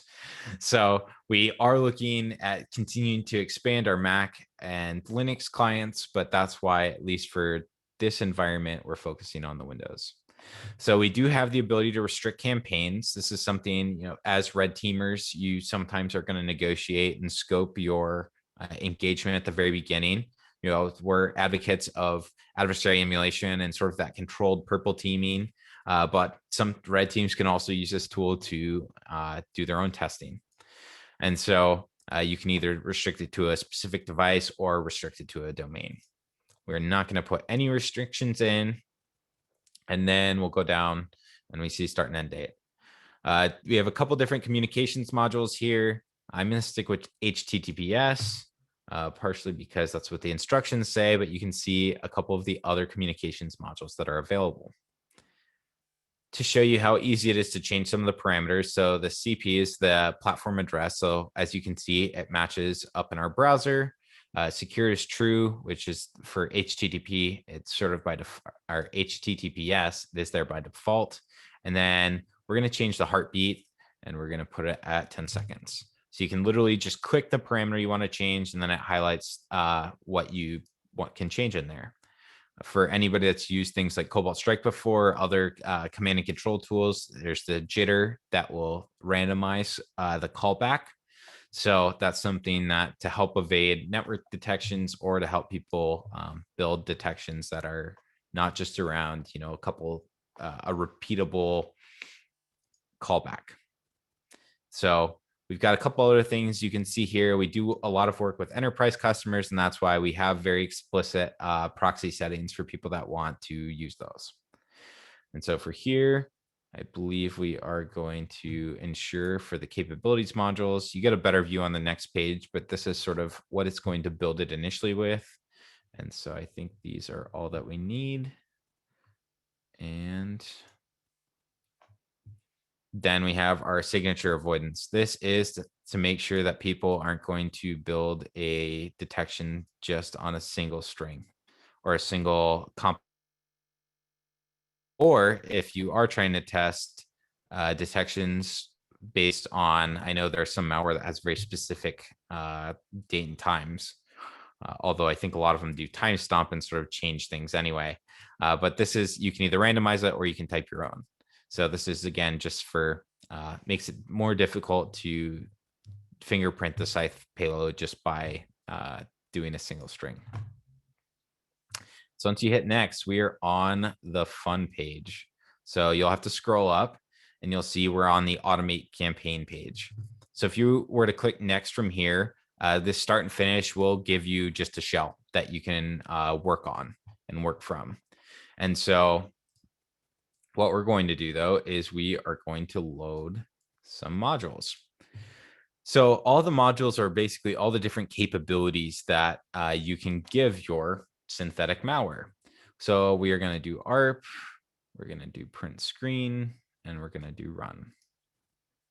And so I like to think of this as, you you have your armory here on the left side of all the different actions you can do. And then loading things is, you're putting them in a backpack you're taking with you.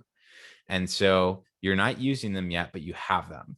And so that's when, if we go under execute an action, this is where we actually can start to see running things. So I'm going to pick a couple of these. We'll do who am I ARP. And so you can see we have, I don't know why the controller shutdown was loaded that. Oh, I clicked on it. All right. So that was solved. But basically, when we are running each of these, that is when we are actually executing these modules. And so you have to load a module before you can execute it. And so you won't be able to just run something without having it loaded. And so this is just something to know. So you are also able to click on these and it will show you the attack technique that you have if you have one that's been tagged with an attack technique. So you can then scroll down. For those of you that haven't seen attack before, this is what it looks like.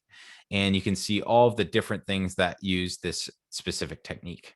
And then you can scroll down to the bottom after we get past, this is a very common technique. You can see some mitigations and detection suggestions that they have. And so once we've built out a couple of different things, and this is just through, just clicking so far. If we want to actually use MITRE attack, we can click on MITRE attack under compound actions. And so then you can scroll up, and here, I'm gonna move my screen size a little bit here so that we can see the entire thing. Oh, I guess it didn't resize. But so if you don't have a screen that's big enough to show the entire attack tactics side by side, all it does is it moves them further down here. So after we get to the very end of that one, now we have discovery, lateral movement. You see all of those impact. And so let's see, let's do system owner user discovery. Actually, I'm going to make sure I pick the right one. All right. So we're doing system time discovery. So that is technique 1124. So we can scroll down. And here we are, system time discovery. And let me double check what our manual says. We are going to pick the PowerShell version and then hit add steps. So if we scroll back up, we can see now that we have a PowerShell script that's been is going to be called. And that's also tagged with atomic, because all of those are atomic red team tests that are then loaded. As you can see, we also didn't have the PowerShell module loaded before, and it added that for us so that we can execute this action. So the reason it is PowerShell is that means unmanaged PowerShell. So we are not calling PowerShell.exe when we are executing this. We are referencing the PowerShell, the automation, ... It's a pretty long name for the PowerShell DLL itself that gets referenced every time PowerShell is needed. But it's sort of a tricky way that attackers and red teams have got around PowerShell detections, is if people write detections just based on PowerShell.exe, then unmanaged PowerShell still allows for you to take advantage of all the things PowerShell can do without calling the executable. So this again is a way to help encourage people to build resilient detections.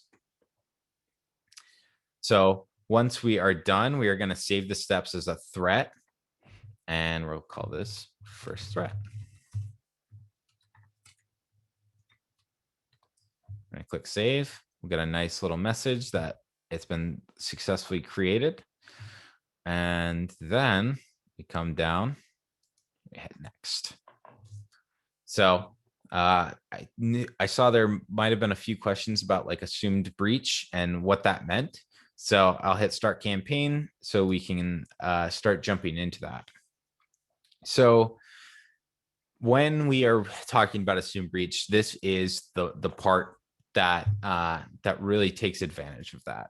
And so when you have built this payload out, what you can do is, and as the manual will show, you can download the Windows Scythe client just by clicking. You can either do 32-bit or 64. And then if you want to change to DLL, we'll demo that. We'll get to that in a minute. And so this initial execution is something that we typically get questions on, is that, oh, well, clicking and executing this, it's, that's the assumed breach part. That is having somebody knowingly say, all right, we have a Scythe campaign here. We are going to execute this and see what behaviors we can detect afterward. So those of you that are on red teams and are required to get initial access, this is something that once you potentially get access with, your specific tool set or whatever, you can obviously take, this is a small executable. So you can embed it, you can run it a couple of different ways, but we do sort of focus on that assumed breach methodology so that people are aware. I mean, this is not necessarily just an agent that gets installed. This is the campaign that is going to run that we just built, and that's it. So if you are, to give a little demo here, if you are doing services and you're running Scythe from a central location, you can have direct download links. And so this will give you all of the different links for those download options I just showed. So you don't have to, try and send somebody an executable. You can just send them this address and have them download it and run it from there.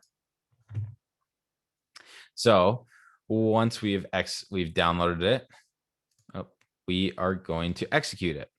So we are going to get, all right, this is, in your downloads folder, you just downloaded it, and yep, now it's running.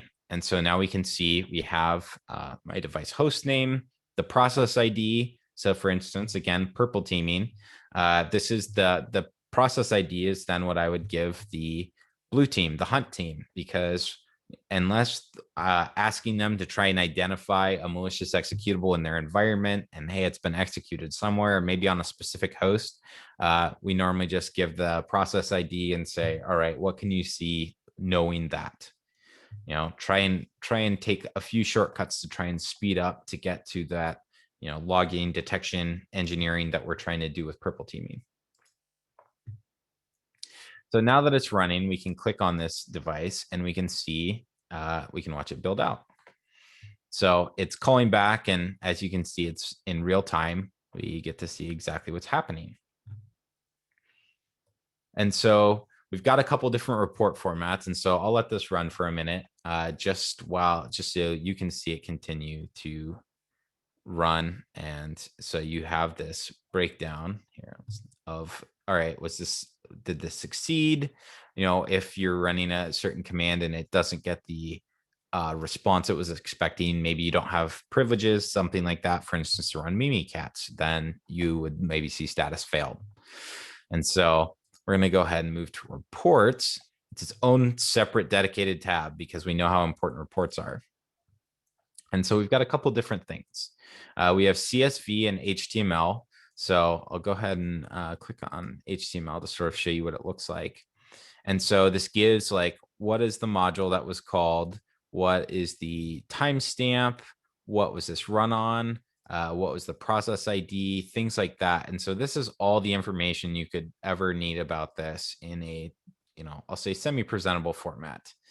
However, we also have all of that in like a CSV file. So we'll go ahead and download that, and we're going to use that later.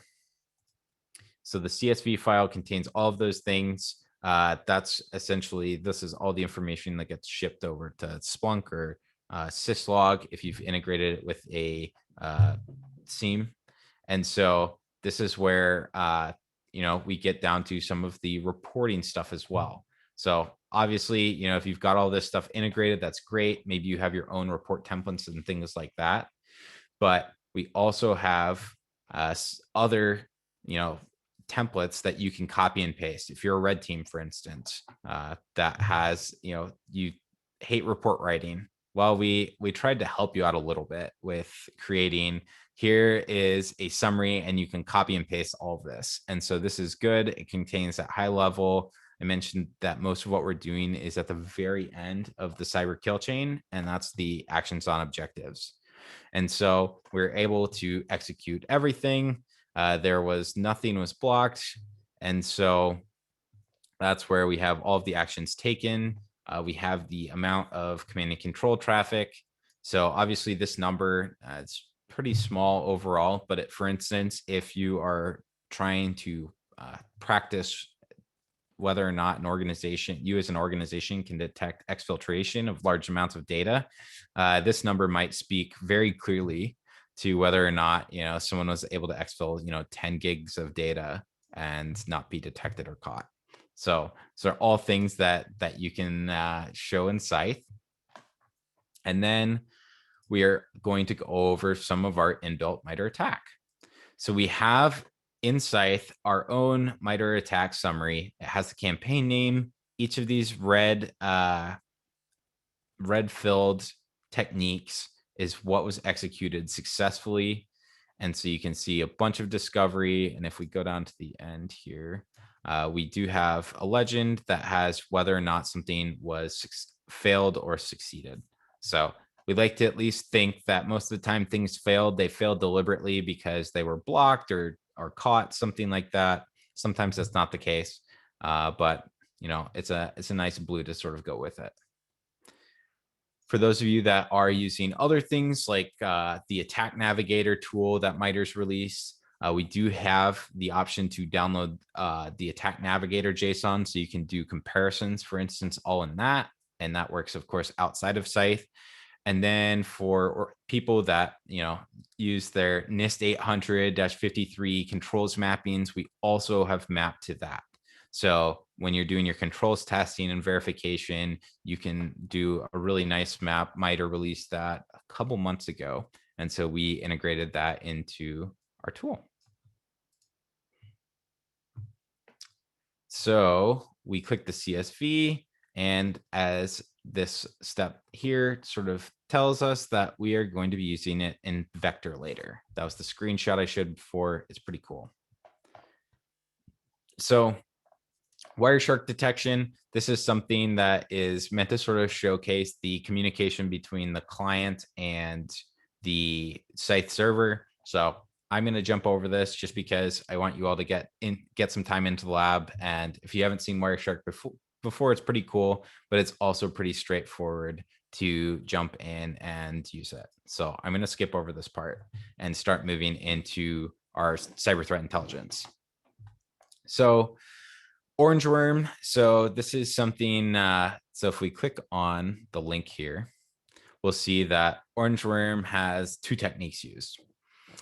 So that's pretty small, especially since it seems to target a lot of people. But then we get down to the software and it's like, well, this uses a bunch of different software and not a whole lot of those seem to be represented up here.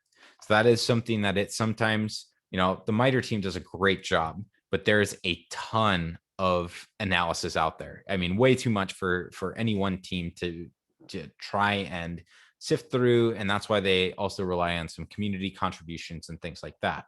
But you'll occasionally find that the threat actor that you want to look at doesn't quite have as many TTPs as you were hoping. And so one thing you can do is you can go into the references. So I'll show over here, you can go down and read through the reports yourself and see if there's other things that you can glean. And so the good news is that's what George did when he built out this Threat Thursday. And so I'm going to go ahead and click and show you. Here is George walking through the different people and organizations that are affected by Orange Worm, as well as the reports he went through, the different techniques, the software, and sort of that is a much bigger MITRE attack mapping at the end of it. And so, and then the actual, all these threat profiles. So if you'll remember from our PowerPoint, this is exactly the way we broke down how to describe each of the techniques for a purple team engagement. And so this is all, you all can read through some of this stuff, but the good news is that George went and mapped all this for us, so we don't have to. And so what we're going to do is, so you can either read through and create the Orange Worm plan yourself. That takes a little bit of time and probably more than we have. So we are going to leverage George's hard work already and just import it. So over here, the dashboard, So something to note is that for some folks, you may have a little bit of a squished view. So you may not see this SCYTHE menu, but you'll have the little hamburger menu, which is those 3 bars, and you can click on that and this will pop out. So we're going to go to migrate threats. We're going to choose a file, and hey, look at that. Orange Room SCYTHE threat. And open and import. And there we go. Simple as that. And so now we have all of George's hard work imported into our threat manager. So now we're going to go to new campaign, and we are going to create an orange worm campaign. And I'll show you how to leverage what we just brought in. So I think all this stuff is going to stay the same. So we are going to scroll all the way to the end, which I apologize, my mouse is being slow. All right. So now under compound actions, we have existing threat. And so we can click on that and pick orange worm. Add steps. And now we have gone from just our start and end to all the way down here.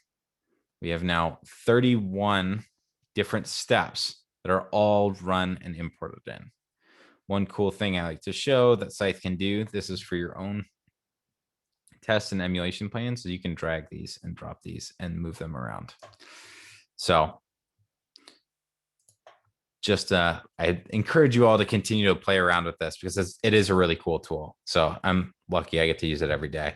But it is something that I highly encourage you all to take advantage of the time you have to mess around with it and try it out.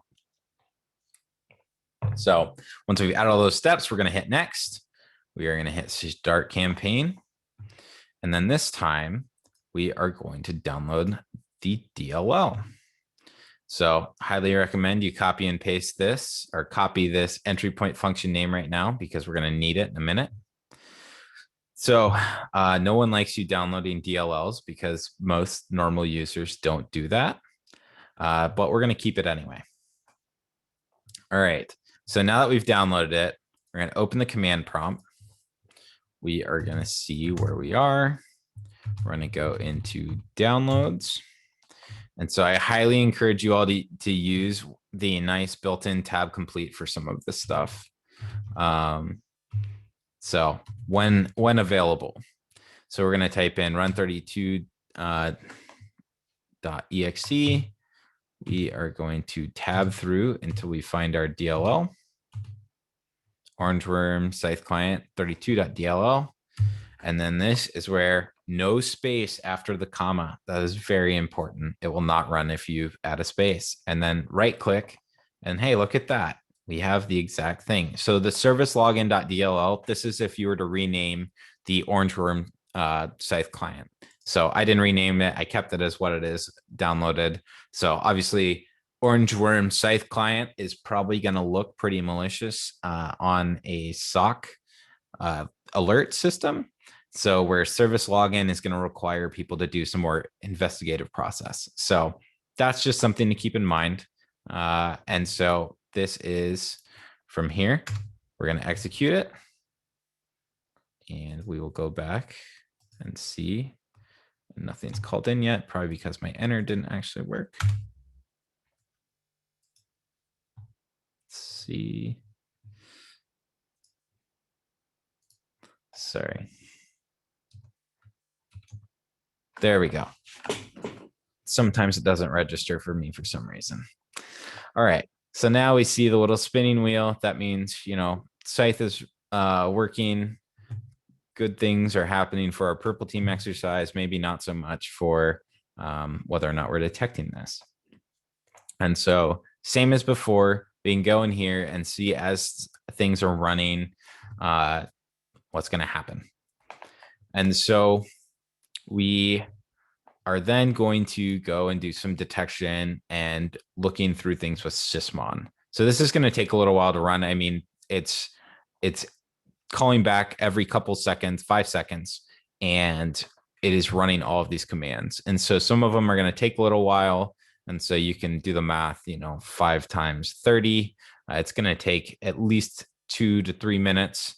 And that's assuming that there isn't any response or command that takes a little bit longer before it actually sends us a response.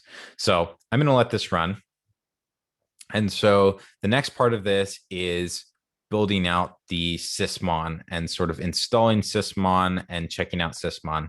It's another part that I am going to skip over just so you all can mess with this. I want you to get in the lab, and we're going a little past the initial time that I wanted to give you all. So that's where it just shows how you're going to install Sysmon, leveraging some open source libraries to help you with modular Sysmon. And then from here, we are then going to go and I think work with Vector. So this is the scenario 3 is Ryuk. This is another Threat Thursday. It's a little bit more complex and involves a little bit more Active Directory. So it takes like 15 minutes to run it. So that's why I'm just going to let you all play around with it in the lab. So if you have any questions, like I said, I will be here. I do want to get to Vector to sort of show you all that. So what we're going to do is we're going to take this tab and we're going to make this the Vector tab. So it is installed in Slingshot. That's why it has Slingshot as the host name. And you get this cool login screen. All right. So say you accidentally let your manual go away. You're not sure. What do I need to do? Notes. Look at that. We have both our credentials in here again. So just a reminder that, notes can always guide you if your manual goes away. And so once we're done, we then, and again, I'm going to follow everything exactly. So we're going to click on Site Demo as soon as you log in. And so this is where we're going to get to import a new log. And so what we're going to do is we're going to click that. We're going to browse. And this is where that first campaign report that you see that I'm clicking on here, this is where that CSV file is really important. And so you're going to click, it's going to tell you that it's uploaded, and then you hit submit. And it's loading. And hey, look at that. First campaign is done. It's uploaded. And now we're going to click on it. And so this is where you can see all the things that have been run from the SCYTHE campaign. It's really important when you're running adversary emulation or red team exercises to understand your tools and what they're running in the unfortunate case that you end up co-located with a real adversary. And so when they're doing incident response, you don't want to have to argue on whether or not your specific payload is help the adversary, hurt the adversary, or had no impact. It might waste the time of the people doing incident response. And especially when it comes to things like malware, time is extremely valuable.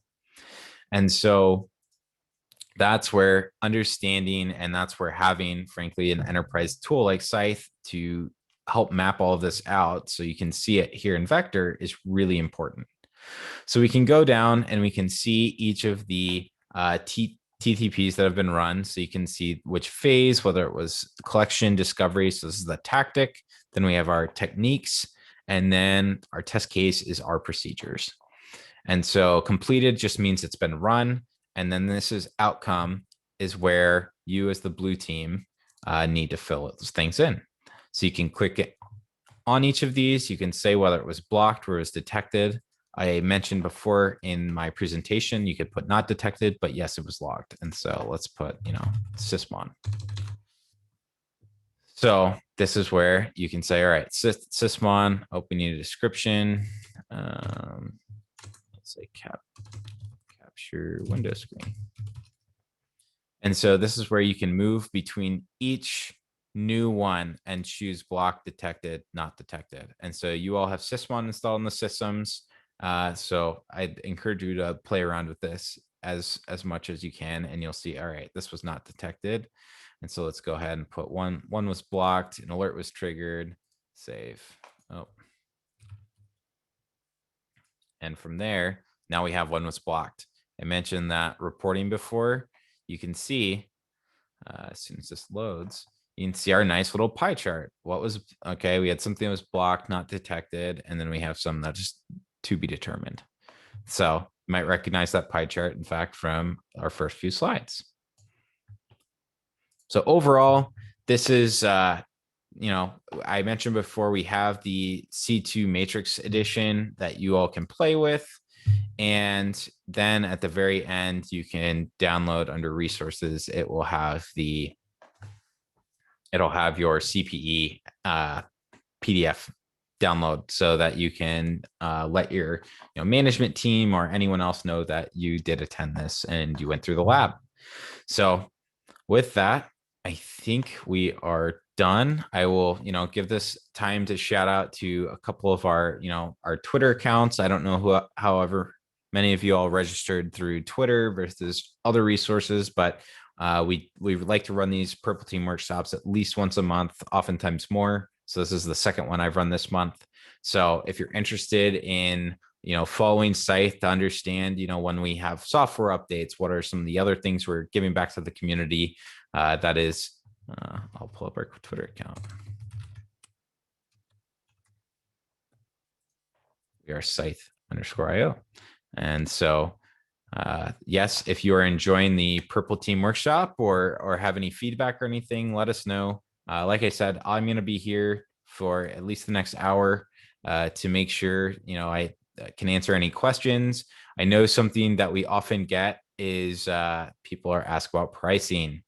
And so I have my two colleagues, Jose and Yanni, are both here.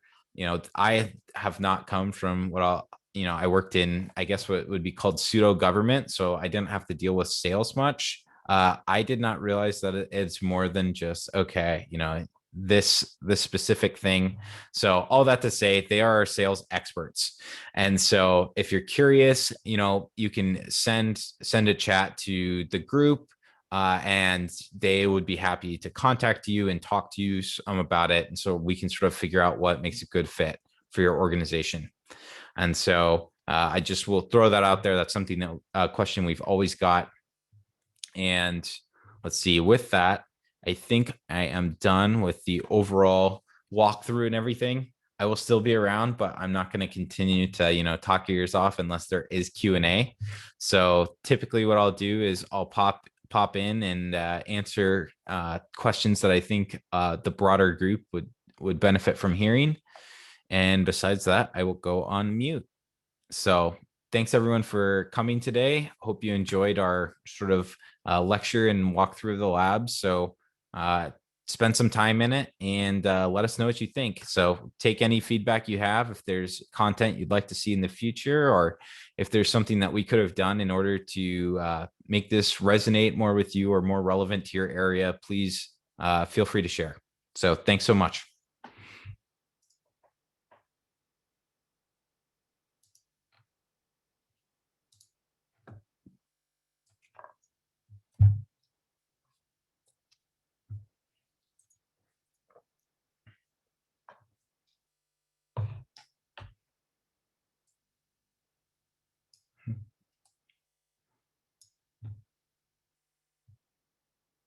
All right, first question. Will the presentation be available to download?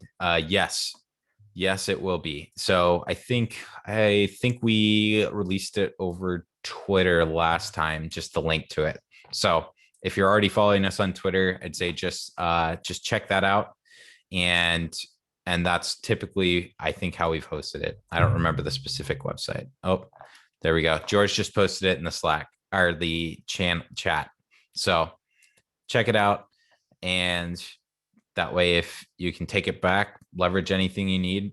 And again, if you have specific feedback on slides, things like that, let us know.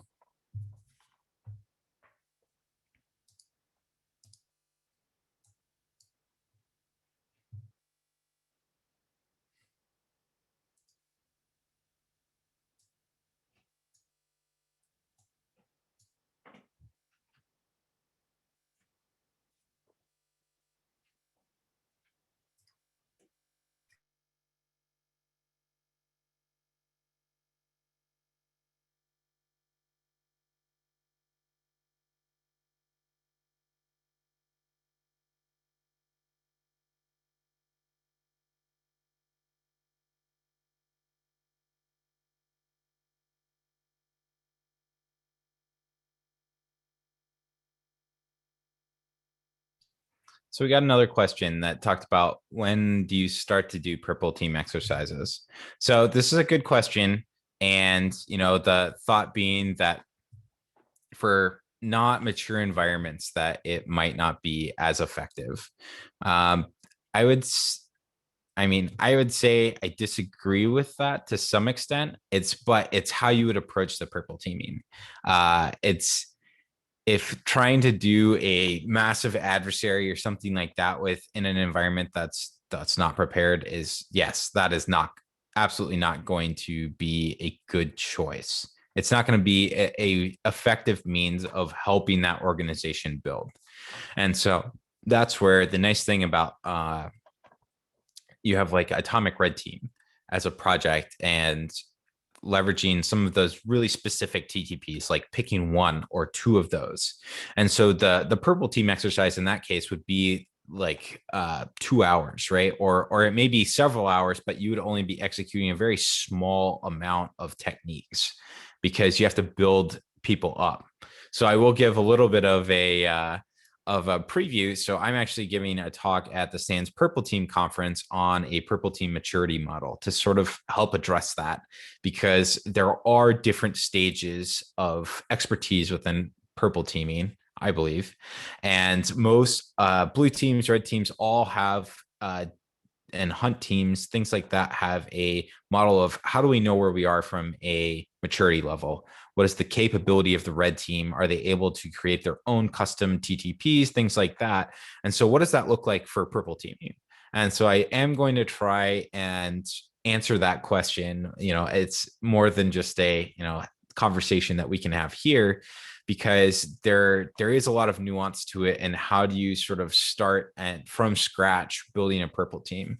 Because from what I've seen, we have a lot of customers and things like that everyone can or does, like that is thinking about some sort of defensive cybersecurity posture.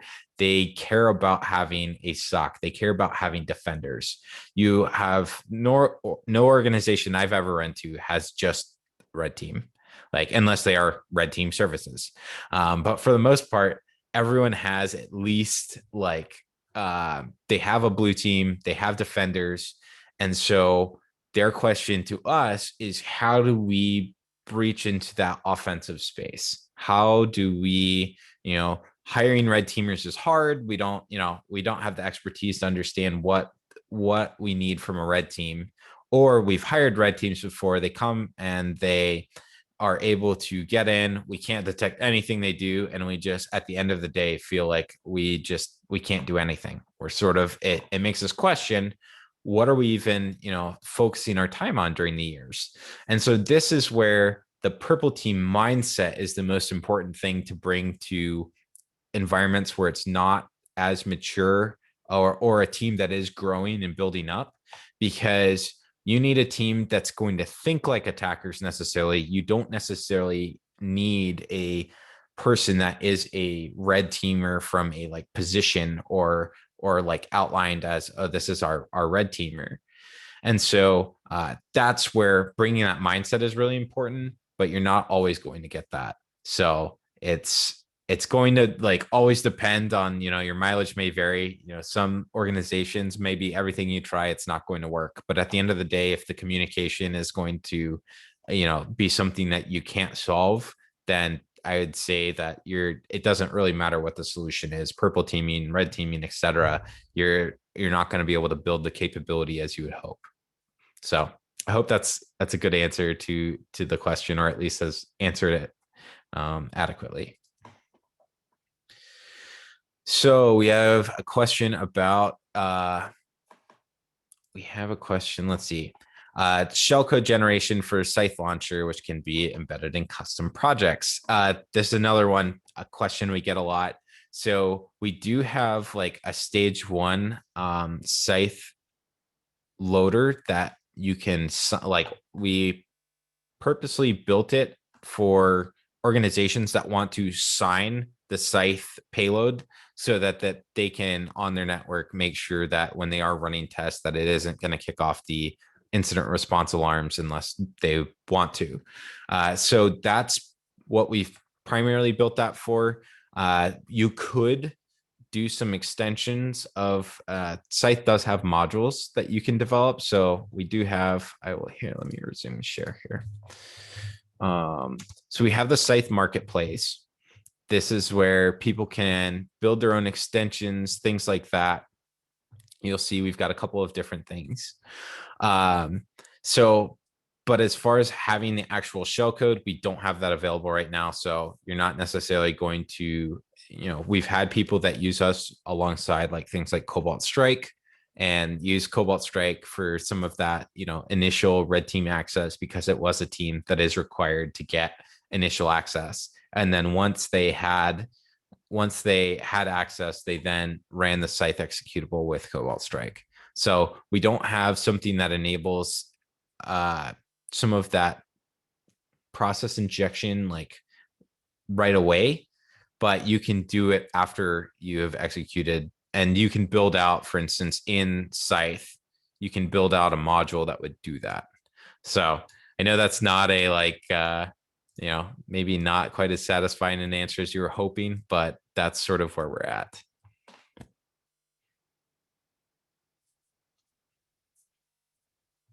So part of that is the, I keep focusing on the assumed breach model, and some of those process injection techniques either are covered or sometimes require other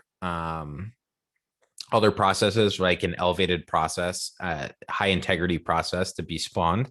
So that's something that if that's not there already, you're essentially asking somebody like, hey, can you go open an elevated command prompt or something like that so we can inject into it? That's where we figured, yes, we understand that those are things people might want to test, but we also, if just executing and getting to the stage of running these more behavioral and intent focused techniques, that's sort of been our focus so far. So happy to hear the feedback though. And that's another great question. Thanks for asking.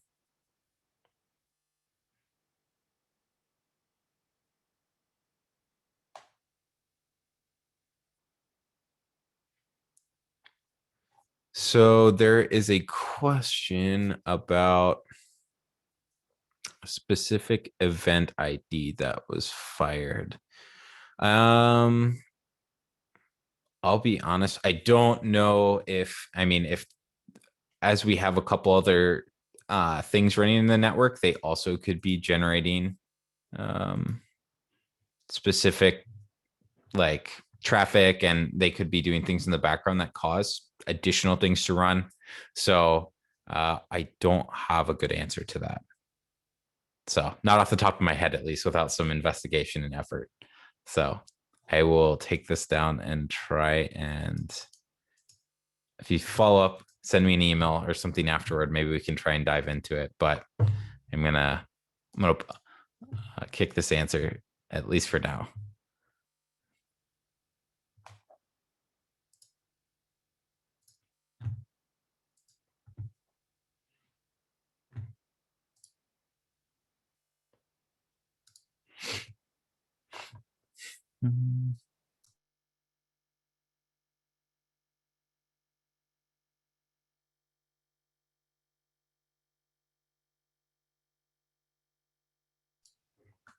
So again, appreciate all the feedback from people as they're going through the lab and have questions. Like, for instance, that last one, there are times when I won't have all the answers and that's okay.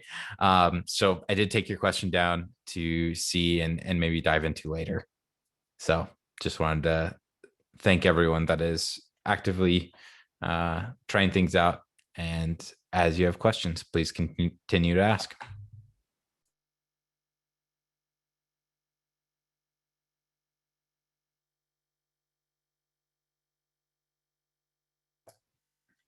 Okay, I did see in the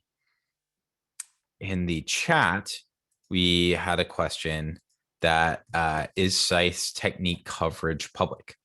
So I don't think we have, something mapped to attack like of like all the possible Scythe things. One thing I will show you is that I think one of the cool things about Scythe is that we have, so as far as specific techniques and things like that, so execution. Let me jump to another question real quick to get back to the coverage. Can you pause or stop the first campaign so you can focus on Orange Worm? Absolutely. So if you go to the campaign list, so first you can have multiple active campaigns.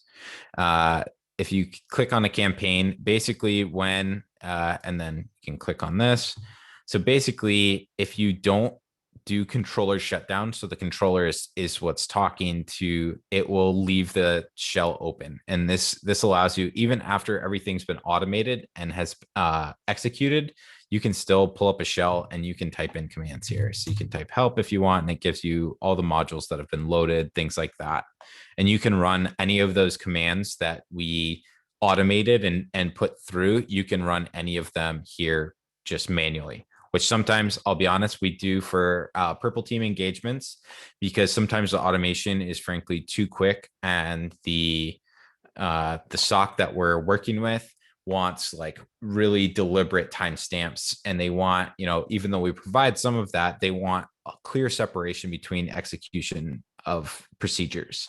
So maybe they want a 10-second delay, or a 10-minute delay, or a hour delay between things, depending on how many techniques we're doing.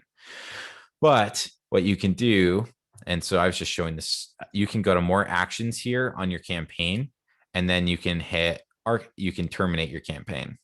And so this is where you say, all right, it's going to connect it. It'll be shut down. We hit terminate. And so we can actually go in, and you'll see we have controller shut down, and it's succeeded. And so that's how you pause, or you can stop. That's a stop. I believe you can also pause the campaign. So, but this is where you would do it. You would go to campaign list, you would select the campaign you want, and then you can see that this has been terminated. So just something for one of the questions. So I'll go back to my execution details here. So one thing that, when we're talking about different coverage, one of the challenges across coverage is execution methods. And so that's oftentimes you'll find that for certain, when I was doing red teaming and stuff too, you like sometimes you'll have one platform is really good at PowerShell, right? Empire, for instance, PowerShell Empire, and you can leverage PowerShell really well through that, and you can run command line stuff as you want. So that's where, so in Scythe, as I showed before, so we have that unmanaged PowerShell. We also have run. So run enables you. So if you go down to like custom commands, so if I click run, you now have all of these different examples that you can do. So you can run who am I, you can run IAP config, anything that you would normally run on the command line, you can run here. And so you can run, CMD taxc and run all that stuff. And the reason I bring this up is you can also run PowerShell.exe through here. So if you wanted to, I gave a talk 2 years ago on adaptive adversary emulation with MITRE attack. I was at a MITRE at the time. In part of what I was talking about was how sort of you could measure maturity was through execution methods, because in order to detect PowerShell, you need to go to a different source than you would for command line, and like script block logging, and some of that is different than, and I like to think, and what I've found is most people have pretty good detections on command line, but then PowerShell is a little less. And then when you get to referencing, a lot of red team tools now will reference the Windows APIs directly. So all these modules, that is what they do. So when I do processes, and then come down here, and so this processes is executing its API call. So this is not going to trigger your typical, I mean, if you're monitoring API calls, this is where, I mean, so many of those happen regularly that it's much harder to write detections for some of that stuff. So that is something to do. And that's sort of a way that illustrates all the different techniques that we can do. Obviously, you can customize a lot of stuff, but that's at least a way that you can sort of understand what Scythe is capable of. So we don't have a direct mapping, so I will say that, but hopefully that at least helps answer part of that question. So, and if not, hit me with another one. All right, we got a couple other questions that came in. Where do the files that are downloaded go? Let's see. I'm unsure of what you mean from downloaded. So is it like if you're going from, so if I go to migrate threats, if you want to export a threat, for instance, that Scythe JSON, you can literally just click on these down here and any of these will download. And so these go to your downloads folder. So I don't know if that is the answer you're looking for. So please ask again if that's not what you're looking for. And then can you edit the threats in the threat catalog to adjust for timing? So another great question. So the threats that are in the threat catalog are there as they are. So you can edit them. However, like it's a bit of a process is all I'll say, is because you have to go in and basically go and do what I'm about to show you anyway. So the way that we did it in the, so let's see, timing is to create a new campaign, go next, and then this is where you'd import all of the steps that you want. So if we want orange worm and we want to, and this is where, say you wanted to add 5 minutes in between these. So we can now have, if we scroll down, we have all these delays. And so say you wanted just specific delays in between a couple of these. And so, you can go and drag and drop those delays in between each execution, and you can put in as many of them as you want. So that's just something that that whenever we're building out tests and stuff like that, I normally start with no delays, and then if there's a specific one that causes an issue or we want to spend a little bit more time on, then I'll normally insert a delay after that and sort of build it out that way. So the nice thing is it's really easy to retest. It's really easy like to save this stuff out and run it again and again. So when you go to the campaign list, for instance, if I want to run Orange Room again and say I've deleted the executable off my system, or if I'm going to run it off a different host, you literally just hit download again. Like you can run this as many times as you want, and you can still build detections off this every single time.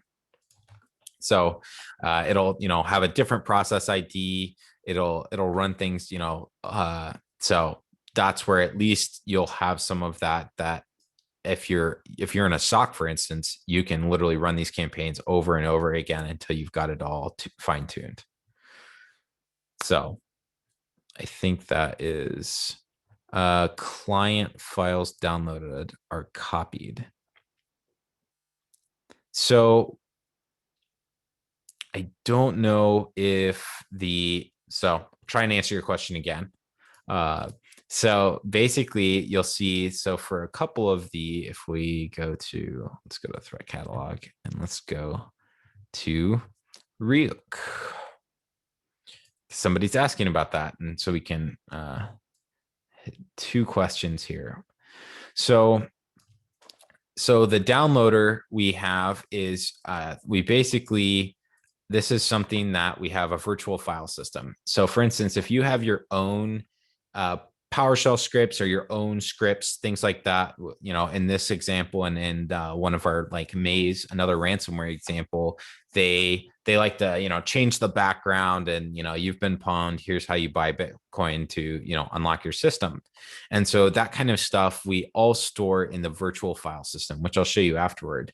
And then you can use the downloader module and you can literally just set the source as the virtual file system. and then what is the destination, I guess, with those two hyphens on the system. And so this is a way to, you can download things pretty super easily. You can also emulate. You can do an upload. And so something that, somebody asked, like, how realistic is the REOC procedures? I would encourage you, I like to think it's pretty good.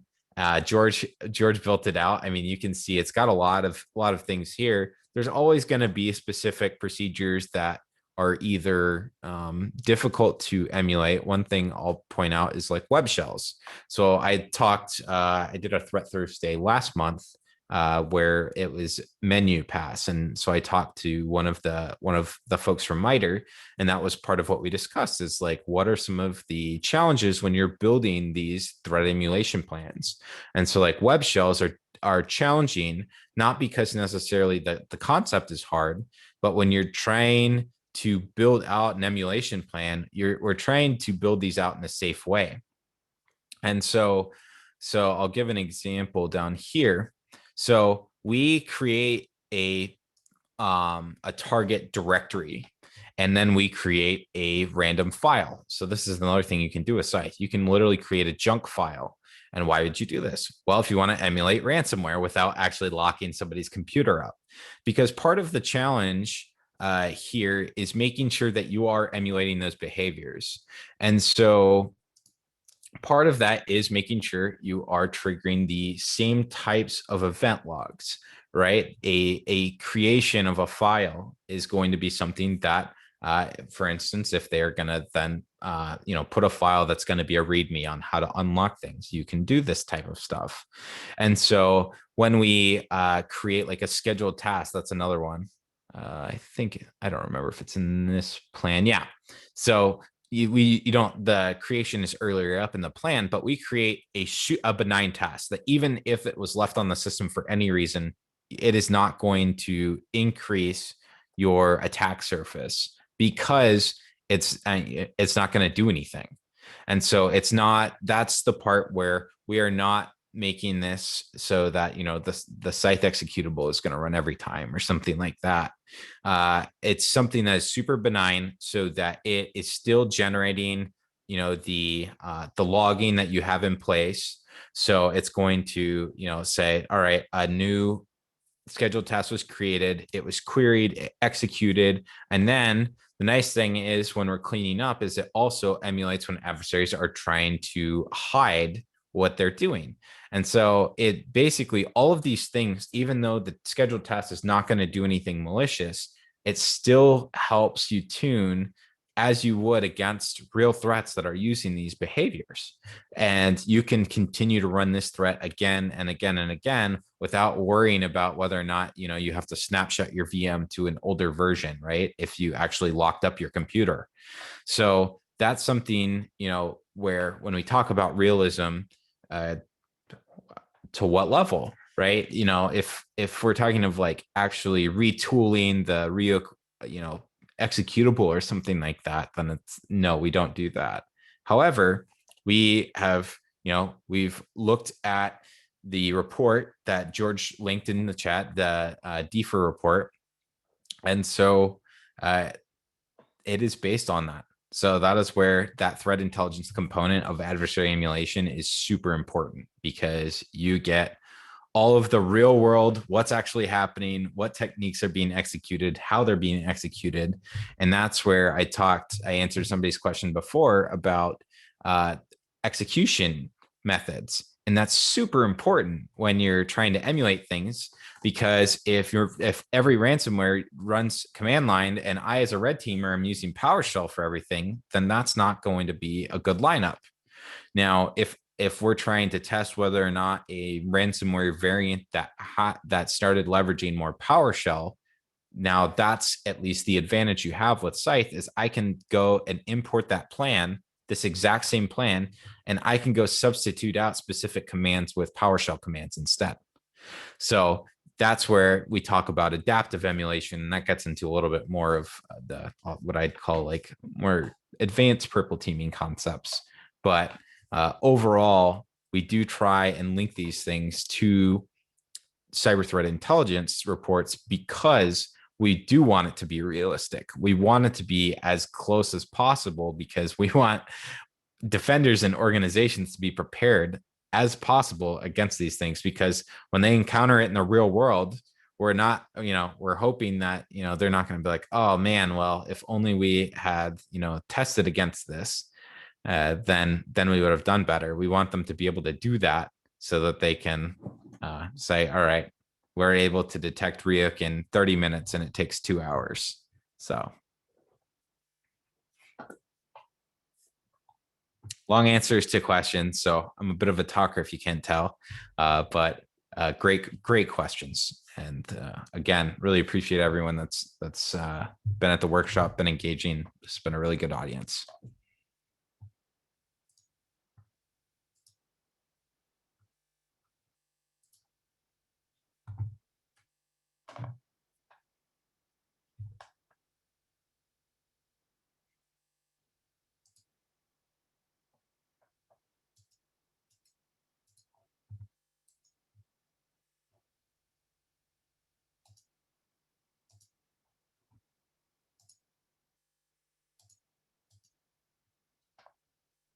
Also, if you're curious what a Scythe mug looks like, here you go.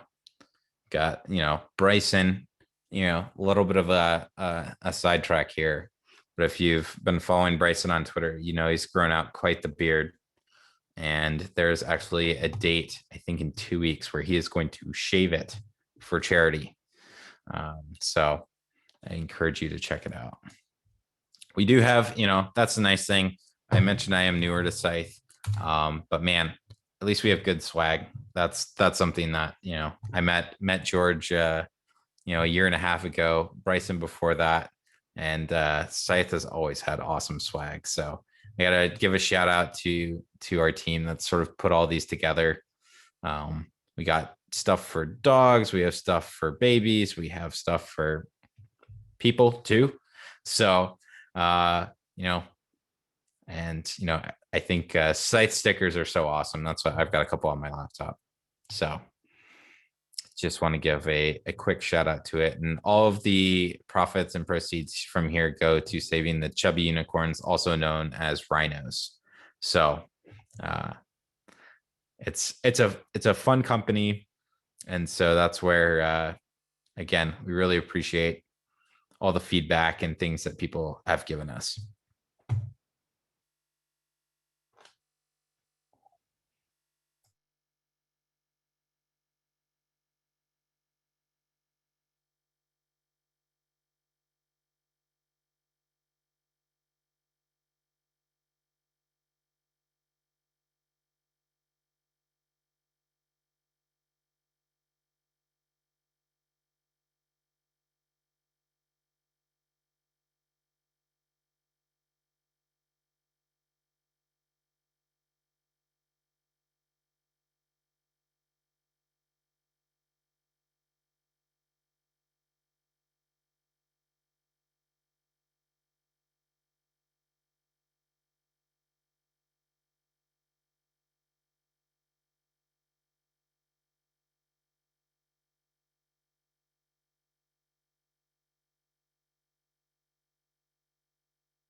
All right, another good question coming in.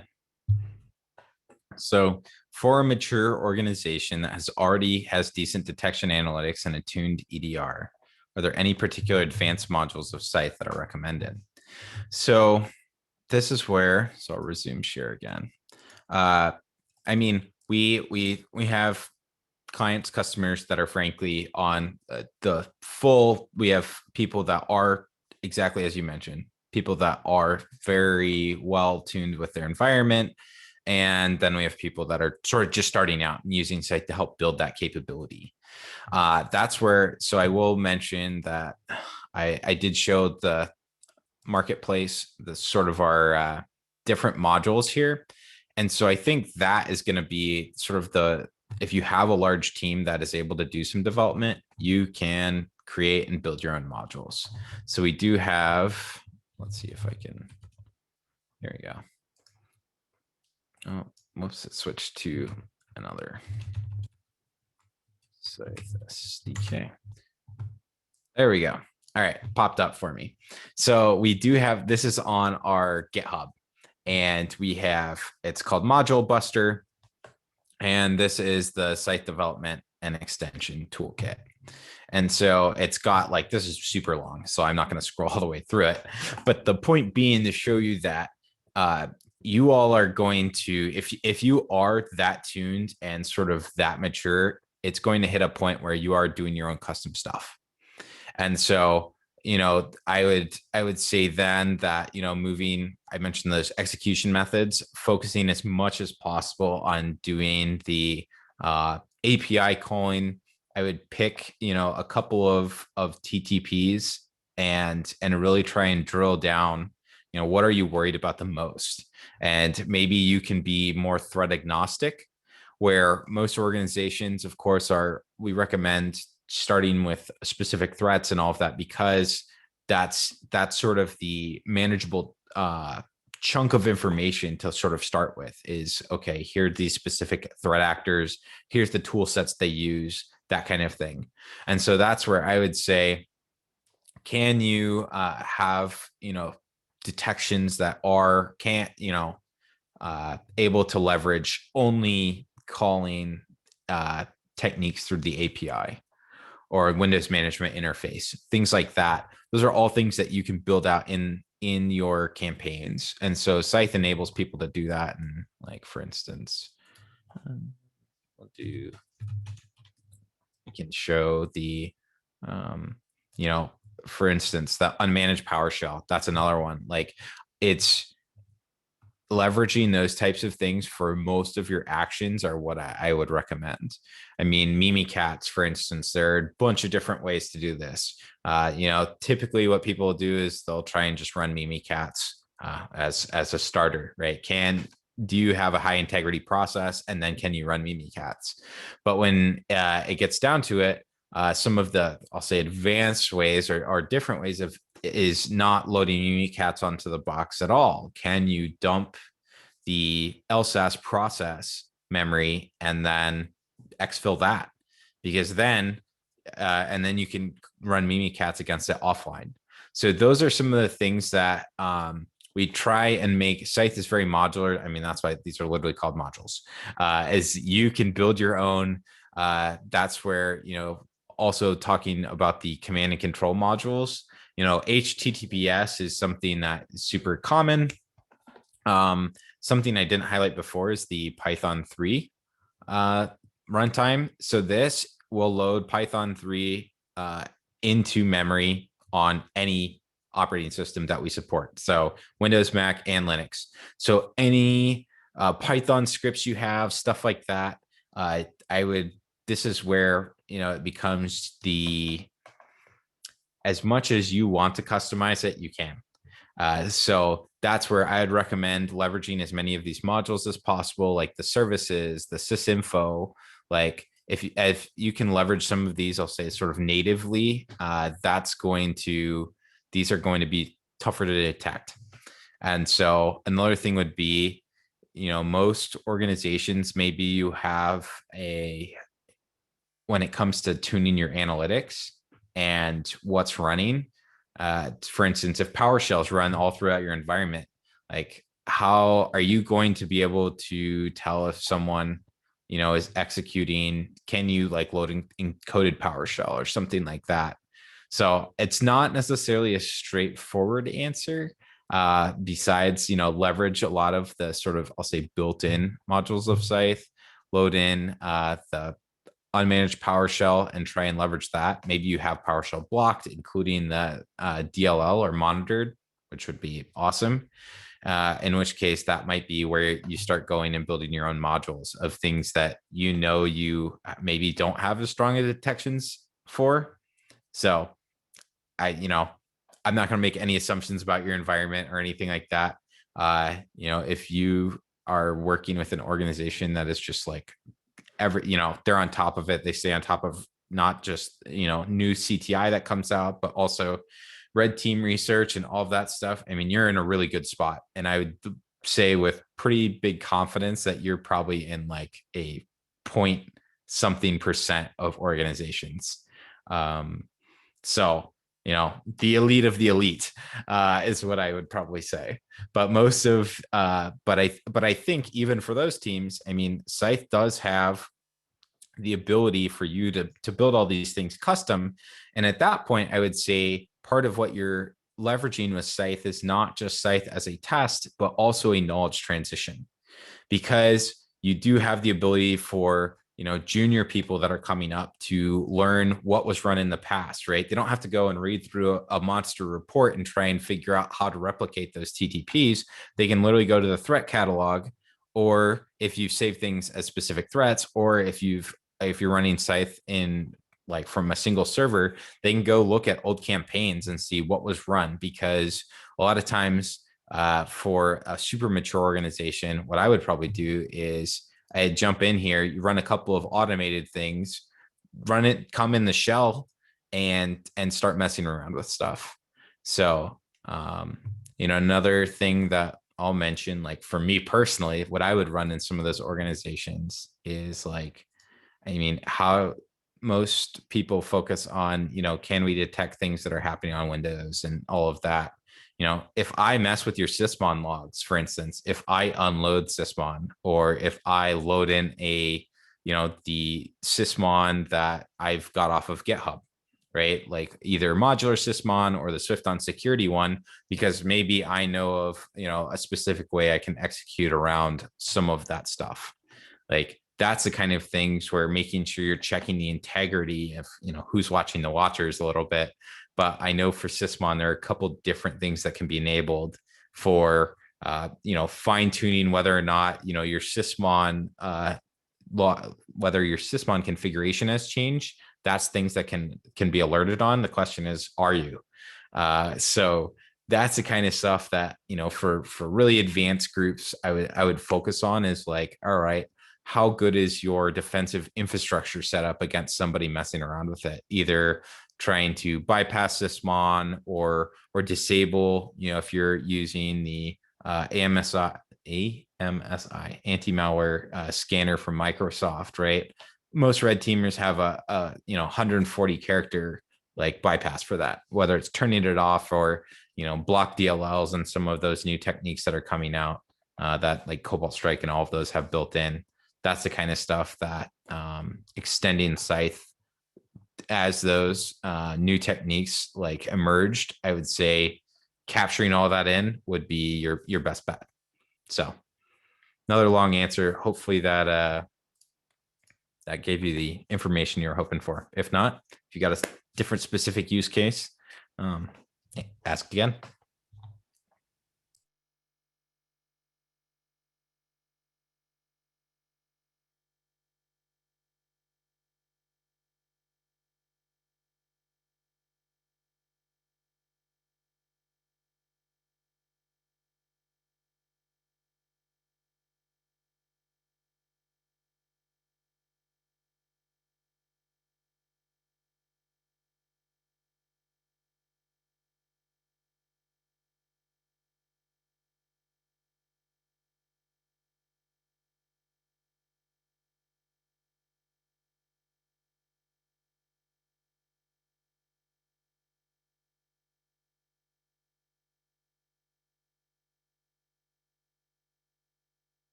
All right, we got another good question. And so this time it is there any particular threat intel platform that integrates well with Scythe, or is the best threat intel input Attack Navigator? So Attack is mostly what we map to, just because that's what most of our customers have and mapped their and most like endpoint detection and response tools all have sort of shifted to making sure that they have different attack mappings for everything. And so, just by sheer popularity, that's mostly what we've integrated with. So I don't have any other particular platforms that I can think of that we have really close integration with. So, George, if you have anything additional that you want to answer on this, but I think, yeah, it's mostly just Attack for now. So obviously people can extend things beyond Attack or do things, tests that aren't covered in Attack, but that is mostly what we map to. Part of that is customer driven. So if tomorrow, everyone decided, Attack is way outdated and, we're shifting over to something else, or we're going to take a different approach, that's absolutely something that we would, that would be our first new feature set. But for now, we do focus on integrating with Attack. So, but obviously Scythe in and of itself is not just a MITRE Attack platform. It is a adversary emulation one. So Attack has enabled us to both do the cyber threat intelligence as well as the actual like red teaming emulation. So that's why it's the easiest to integrate, I guess, so to speak.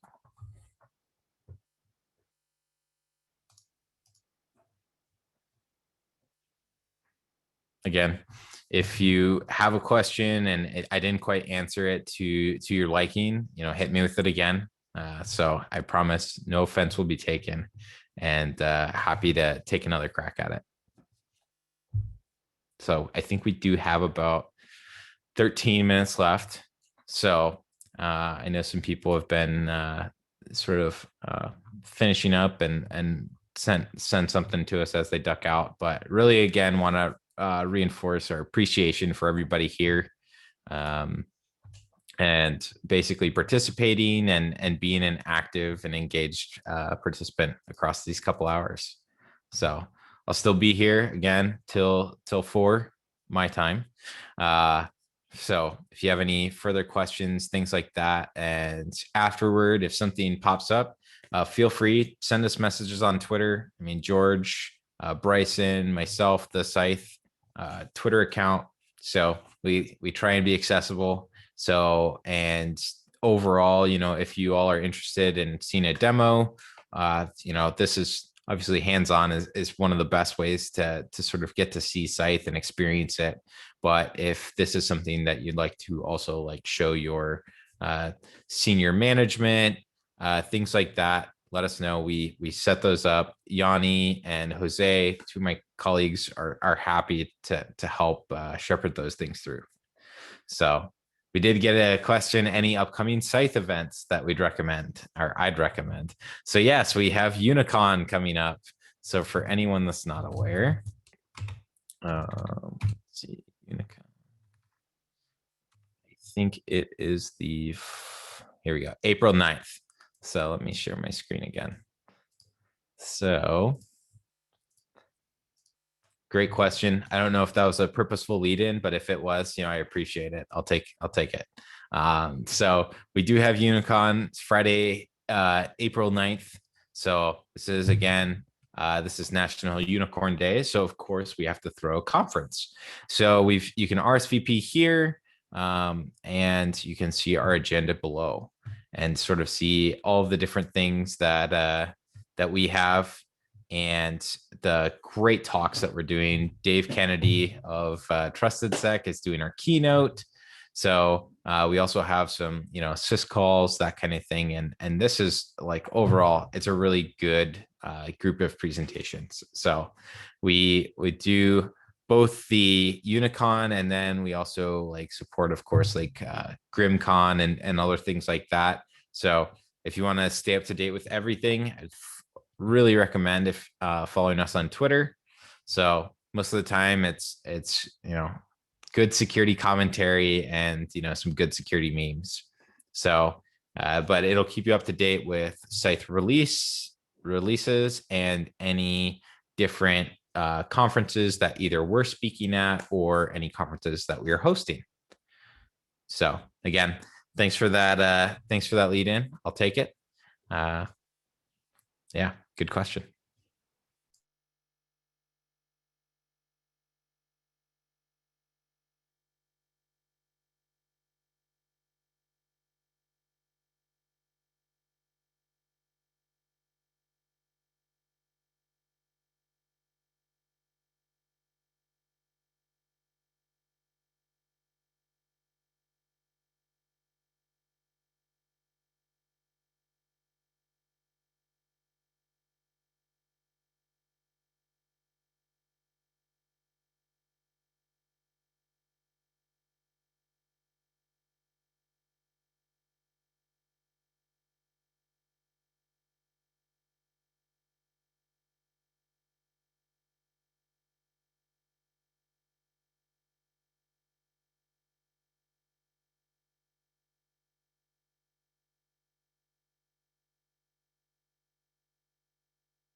All right, we've got about 5 minutes left. See, a couple people are ducking out, and again, thanks everyone for trying things out and coming to our webinar today and workshop. So hopefully you've enjoyed getting to play around with SCYTHE. It's probably have a few minutes left on the lab, but for anyone that has further questions, or if you want to do another one, I think George already sent out that we have another workshop. That's I think the 14th of April. So if you want to have more time to play around in the lab, something like that, you can go sign up for that one.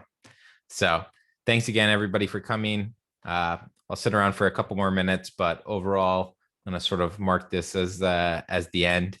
And so again, thanks, everybody. And yeah, any last questions? Like I said, I'll be here for 5 more minutes, and then I'm going to kill the webinar.